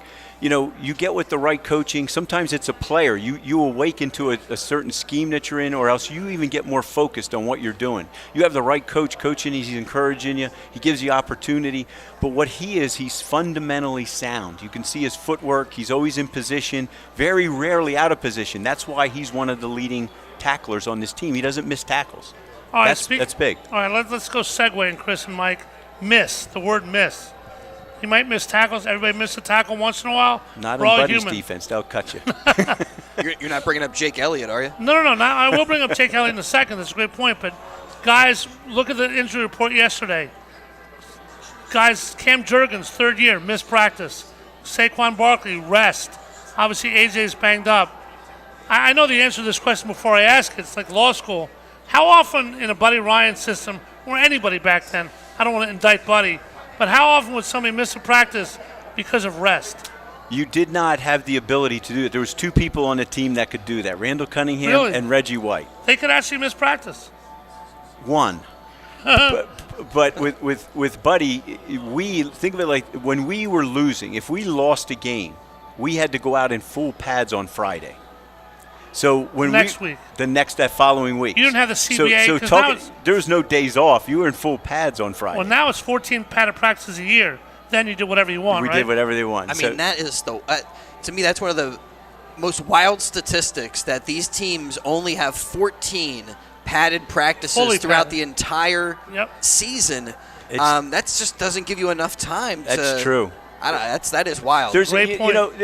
You have to practice at game speed. The reason why you see the Achilles tendons, the pulls, if you're not practicing at game speed and then you go into a game and try to turn that up to playing speed, your muscles and your joints, all that stuff is not ready for it. We would even get in hitting shape. Like, because we would hit twice a day, okay, again, in camp, you're two practices a day, everything was full pads, you were hitting all the time. You were almost in hitting shape. You had so many bruises on top of bruises that nobody could hit you any harder than what you've already been hit. So, I mean, you kind of went into the season already in that shape to play. All right, take a look at the other games this weekend. We'll do this with Gus Barber in a little while. Buffalo and Baltimore, the MVP Bowl. Josh Allen and Lamar Jackson, 2 very good teams. KC puts that big record on the line against the Texas squad, coming off an upset. Obviously, Detroit with a banged-up defense, tremendous offense. Saturday night, we'll play as well, and we'll see if the Commanders can dent them. What do you see happening in the other games this weekend? There's some games that you either with your head or your heart you're betting here. I mean, it's if you bet. Yeah, I'm not a bettor, but I mean, I'm just saying. Your wife's at the sports book now. Yeah, she's spending your family fortune. Like, I would love to see the Houston, upset the Chiefs, and because their defense is just that they're playing well. I mean. But I think Kansas City has been there. They have so much talent. I don't know if they could overcome that. And Mahomes finds a way. Yeah, I mean, I would think that the Chiefs are going to win that one. But I look at the Lions. I think they're fundamentally a sound team. I don't think the Commanders are at that level yet. I would think the Lions are going to be able to handle that one. But they have that wild card in Jaden Daniels, who could come up huge, pull something out of a hat, right? Yeah, I believe it's going to be how he handles the spotlight. I mean, he's a big player and he's got a lot of talent, and he's brought him to another level. But I just think that what Dan Campbell has instilled in these guys is a mental toughness in Detroit, and I think they're going to be ready to play. So I got to ask you about this, Mike. The Rams obviously are in Los Angeles. Everybody knows what happened in Los Angeles. Every single player on that team, the coaching staff, has families and a life outside of football that they got to take care of. They went to Arizona for the game. They overcame that hurdle. They're traveling to a bad weather climate. Could be snowing. Playing their 9,000th game of the year.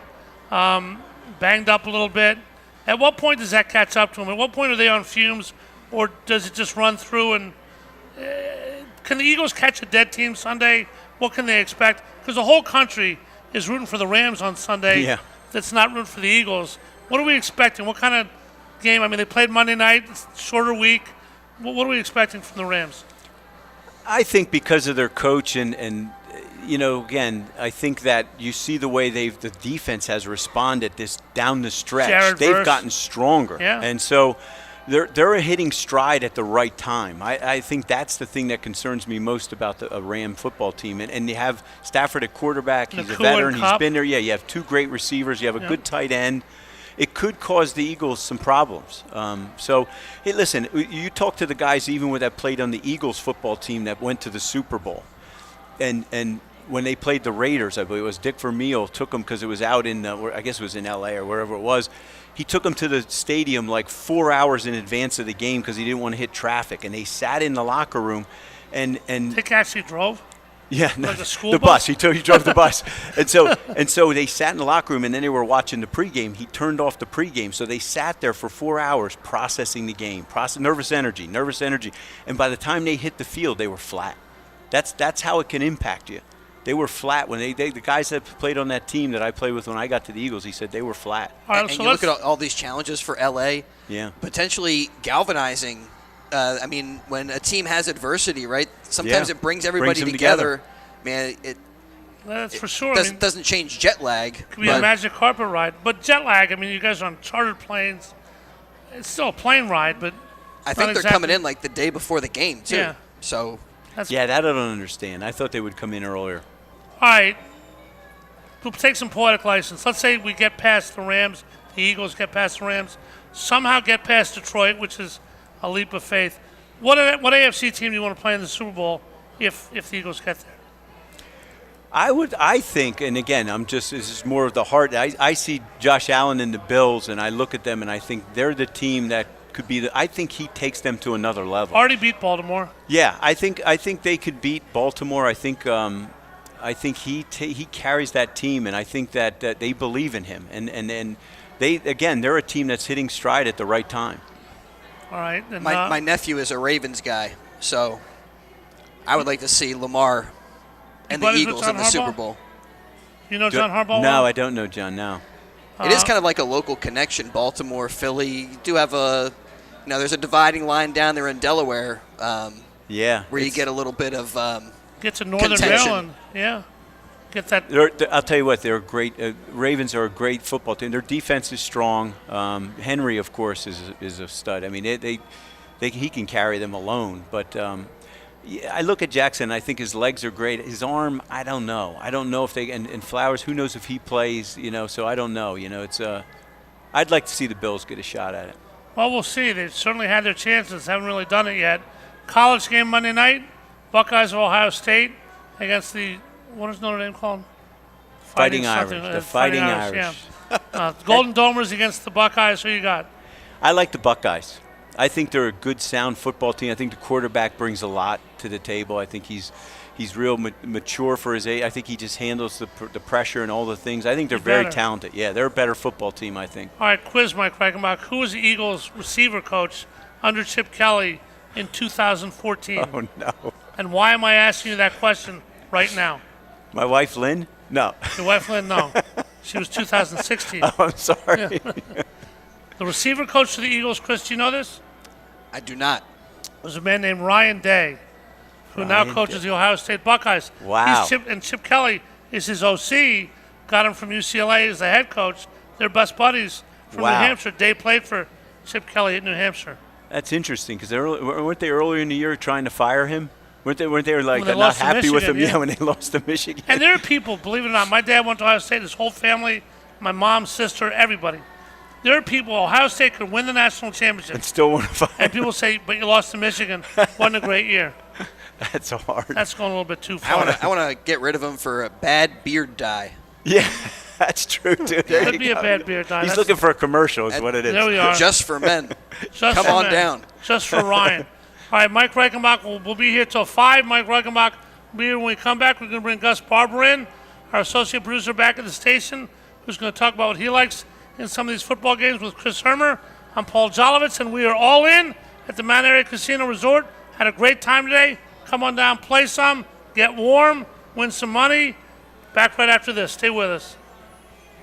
Experience the extraordinary this winter at Mount Airy Casino Resort as Pennsylvania's first AAA 4-diamond casino resort. Outside your room, you'll enjoy being rejuvenated at our relaxing spa, unwinding in our heated pool, or indulging in one of our world-class dining options. Enjoy over 70 table games and nearly 1,600 of the hottest slots. As one of USA Today's top 10 casino hotels, Mount Airy Casino Resort will provide an unparalleled getaway in the heart of the Pocono Mountains. The fun heats up in February when we get you road trip ready by earning a different road trip essential each Saturday. Earn entries all month long, and you can win amazing prizes in our Winter Wonder Draw and March Magic drawings. Visit MountAiryCasino.com to book your getaway today. All guests must be 21 years of age or older. Gambling problem? Call 1-800-GAMBLER. Hi, Merrill Reese, voice of the Eagles, inviting you to join me and a different Eagles guest every week for Pro Football Report, presented by BCWSA. Listen to the show on both 1490 WBCB and 107.3 FM from a different Chickies and Pete's location near you. Pro Football Report, presented by BCWSA every Tuesday night from 6 to 7, right here on 1490 WBCB and 107.3 FM. This is Tommy Green from the 1993 National League champion Phillies. Every champion needs a good game plan. BCWSA and I want to make sure you have a game plan when it comes to conserving our most precious resource, water. Whether you're washing dishes, brushing your teeth, or watering your garden, there are ways you can save water and save money. Visit bcwsa.net for tips on conserving water. BCWSA, proven. Hi, this is Chief Joe Kelly from the Yardley Borough Police, inviting you to tune in to our Bucks Blue Show right here on WBCB, the third Tuesday of every month from 1 to 2 p.m. We'll be interviewing local Bucks County police officers who make a difference in our community. Tune in to this very informative show, Bucks Blue, the third Tuesday of every month from 1 to 2 p.m. right here on 1490 AM WBCB and also at 107.3 FM. A truly unique dining experience awaits you at Fogo de Chão. Fogo de Chão awes patrons with their history and tradition of authentic Brazilian steakhouse, offering many cuts of decadent fire-roasted meats prepared over an open fire and served tableside by trained gaucho chefs. Fogo de Chão, 1337 Chestnut Street in Center City, Philadelphia. For reservations, go to www.fogo.com or call 215-636-9700. Hi, this is Merrill Reese, and I'm here to announce that the garage is always open. I'm talking about garage beer. Light beer, like it used to be. How refreshing. I believe my good friend Jason Kelsey even described garage beer as beer-flavored beer. There's a guy who knows. We now return to All In with Paul Jolovitz, broadcasting live. I hate to say this. We're here with Mike Reichenbach, but Sean Smith has been named as the referee for Sunday's game.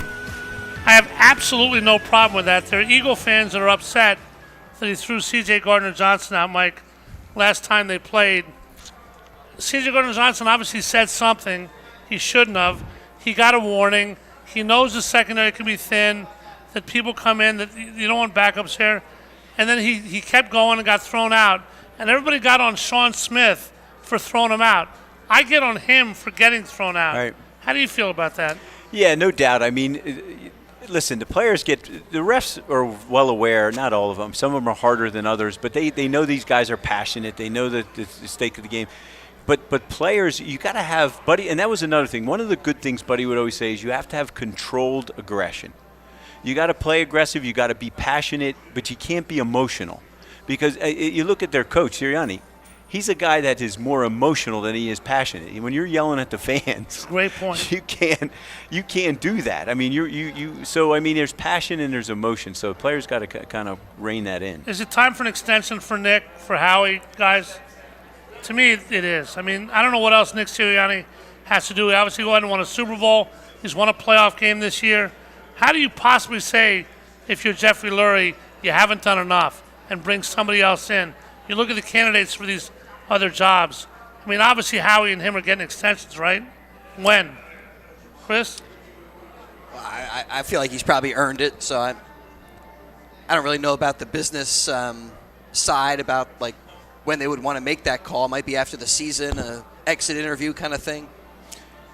Yeah, I think that, listen, winning's everything. Super Bowl, some owners look at that as the end-all. If you don't win the Super Bowl, you get so many shots. But I think Sirianni's not at that point yet. I mean, he's done enough here to keep the job. 48-20, playoffs all 4 years, won a game a couple years. All right, we're going to bring a guy in here who knows his football, made one mistake in life. He went to Michigan, but his name is Gus Barber. He's back at the station. I say that because I'm a huge Ohio State fan. How are you, Gus? I am doing great, Jolly. How about yourself? Good, thanks. Who you like in that national championship game? Yep. It's hard to root against that Ohio State team. They are really good. It's hard for you to root against them? Well, it's hard to bet against them. Sorry, not root against them. It's very easy to root against them, but it's kind of hard to bet against them. Their offense is very good, one of the best in the country. Their defense is probably the best in the country. All around, just a very well-rounded team. But you look at that Notre Dame side, their offense can be sneaky, a very good rushing offense with that quarterback, Riley Leonard. And then you look defensively, they have a great passing defense. Obviously, Ohio State loves to throw the ball. Couldn't against our Michigan Wolverines. Go blue! But I think it's going to be a closer game than a lot of people think. Obviously, I think Ohio State is going to win the game, but I could see it coming down to whoever has the ball last in that game. So the line's 9.5. I'm guessing you're betting Notre Dame to try to have the ball last and win by 10. Yeah, very hard to win by 10 with having the ball last. Depending on that, yep. Yeah. All right, so the rest of the pro games this weekend, any game stick out to you? What do you think of the Birds? What do you think about everybody else?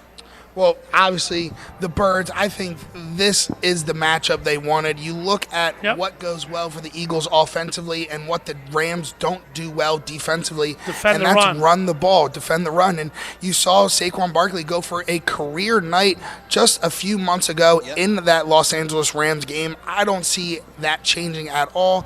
I think Saquon runs all over the Rams defense. Another note in that game, A.J. Brown had a very decent game in that game. And he was like the only receiver healthy, it felt like. Devontae Smith was out. Their wide receiver 2, I think, was Paris Campbell in that game.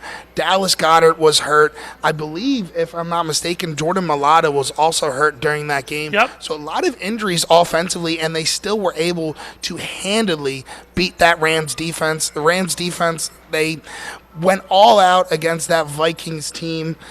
That was their Super Bowl. I think this is just a crushing blow and a crushing loss for the Rams. I think the Eagles just handily win this game. Hey, I'm feeling confident. I'm feeling good. Sam Darnold kind of turned into Sam Darnold, Mike, didn't he?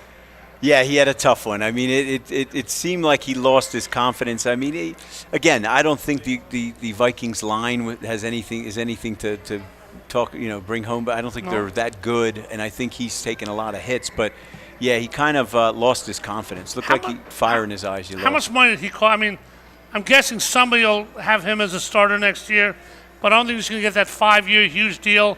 If they had won the Super Bowl, they probably would have kept him. But where do you think Sam Darnold, what's his asking price? Where does he look next year? What's the market going to be for him, do you think? I think there's a lot of teams that are looking for some type of experience. I mean, as again, a starter? Well, and some of that is he ready to go into a backup role? Some of these guys that started for a time, they go, you know what, I don't want to be a backup, and they'd rather walk away from the game. But I don't know if that opportunity comes as a starter. But there's a lot of teams that I think he could be come in and be an advantage and help them, in their. Two teams I'm interested in checking out, that Buffalo Ravens game, and I'm wondering if Gus has. I think that's. It's the first time in maybe 47 games that the Buffalo Bills are not favorites at home.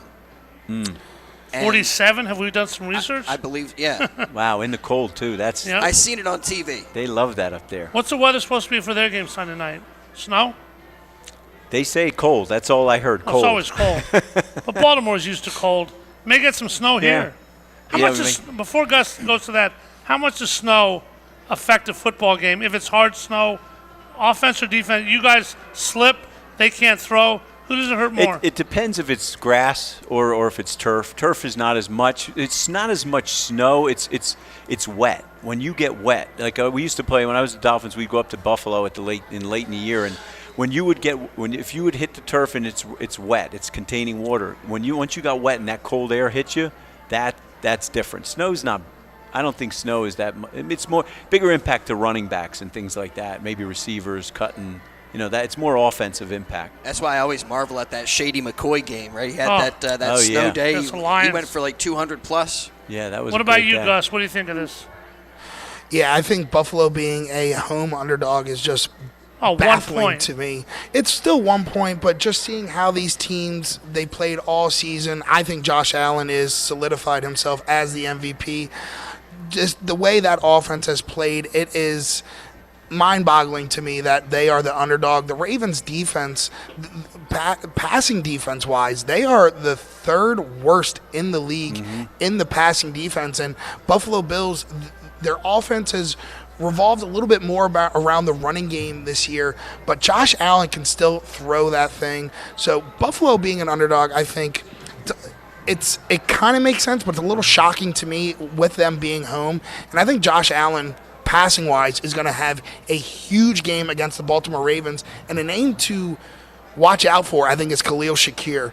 Wide receiver 1 on this team, hasn't gotten a lot of recognition in the NFL, but he's been a very serviceable receiver for this Buffalo Bills offense and has been a very, very good weapon for Josh Allen. All right, because if I told you there's going to be one upset this weekend, either the Commanders beat the Lions and Dan Campbell, or the Texans beat the Chiefs and Andy Reid, Pat Mahomes, Travis Kelce, etc., who are you taking? I'm taking Jaden Daniels and the Commanders to upset that Detroit Lions team. I think the Texans will be able to keep it close, but Patrick Mahomes is Patrick Mahomes. He's going to figure out a way to win that ball game. But you look at this Detroit Lions team offensively, they are an absolute juggernaut. Jared Goff is playing out of his mind. Ben Johnson is going to be the number 1 candidate in the head coaching free agency. But you look on the other end defensively, they are just playing with fumes and third, 4 stringers, it feels like. Almost everybody on that defense, I feel like, is hurt or has been hurt in the last couple weeks. It's going to be hard to stop Jaden Daniels and that offense when the Lions' rushing defense is honestly not that great, and they're a team that has 2 different threats offensively to rush on you: Jaden Daniels, Brian Robinson, and Austin Eckler. So I think that's a game where it's going to be a lot closer than a lot of people think. If I had to pick one upset, I could see the Commanders upsetting the Lions. All right, Mike, the Lions, obviously the Eagles, if they win, they go there. If they win, to play a championship game against a team with a tremendous offense, as Gus mentioned, with Jared Goff, but their defense is really beat up. When a defense starts to thin out, obviously Hutchinson the big loss, some others, when it becomes almost a shell of itself, what's the key in keeping it strong? Because the Lions played well the last couple of weeks defensively. Yeah, I mean, again, Dan Campbell is the key thing here. I think he's Aaron Glenn's done a great job, though. Yeah, his coaching staff has done a great job of instilling that discipline and just toughness. The big things the Eagles have going for them going into a game like that is the offensive line. They're the thing that's going to make them, if anything's going to take the Eagles to the Super Bowl, it's going to be the offensive line. That's their strong point. So. All right. I mean, the offensive line, among others, Chris and I were talking the other night, what is the weak point of the Eagle team? They got great receivers, terrific tight end, great offensive line, defensive line with the edge a little bit shaky, stout against the run. When N'Kobe hurt, the linebackers are shaky. Quinion up for Defensive Rookie of the Year. The safeties have been better. Cooper DeJean has been great. Jake Elliott, I guess, is the weak link. I mean, who is the weak link for the Eagles, Mike? Is it Jalen Hurts? Is it Jake Elliott? Is it somebody else? I'll tell you that, and I don't. My feeling is that one of the things I saw, you could have the most talented football team, but if in the locker room you don't have unity, if there's something missing, and to me, I just don't see the Eagles being. There's something there that's missing. I don't know what it is, but I don't see this unity that brings that team together, and I don't know. Just you see something. It on the field, off the field. Is it comments that are made about AJ and Jalen or blah blah or Nick? Yeah, I think it's a lot of that. You know, listen, it only takes one guy. One guy can divide a locker room. I've seen it happen. Don't know if that's really what's going on because I'm not that close to it, but it just seems like there's something missing. You see that, Chris? Yeah, I don't know if I would say something missing, but some of A.J. Brown's comments, reading the book, does suggest there's some type of divide between those two guys at least. And the only thing that I say is, and it's strong leadership, and that's the one thing I think where Sirianni is missing. Like, one thing I learned about great coaches, they never become the players' buddies. Once you come down to that level and you become their buddies, you've lost them. You've lost a locker room. And I think to some degree that's what's happened. And if anything, I think But that's they all seem like they respect him and will run through a wall for him? Yeah, I think there's a difference between having a good relationship. Like, look at Parsons, the outside rusher for the Cowboys. He said, oh, it's horrible to see McCarthy going. I'm going, no, that's the best To thing. continue what we've been doing. When did they start what they've been doing? Yeah, I don't. Well, he's in some kind of fantasy land. So there's a difference between that and I think then what's best for the team. Yeah. All right, what's best for the team is the Eagles winning. We hope that happens Sunday. Yes. We've had a great time here at Mount Airy. Mike, thanks for being with us. Let's have a great dinner and enjoy ourselves. My pleasure. Thank you for inviting me. Thanks for you coming with your wife, Lynn. Chris, great show as always. Let's do it again. Yes. We've got a lot of people to thank. Thank Chris Summer for producing. Gus Barber back at the station. The executive chef, Matthew Smith, who joined us. Appreciate it, as well as Larry Muller, the table game shift manager. Thanks to Mike Reichenbach, to Lee Alexander, Matt Meir, everybody at WBCB. And thanks to the wonderful folks at Mount Airy Casino Resort coming up here. Enjoy a great time near Mount Pocono. This time of the year is great. Come and enjoy it. We'll be back another couple months with another edition of All In. For Chris Summer and Mike Reichenbach, I'm Paul Jolovitz saying have a great night. Go Eagles, everybody.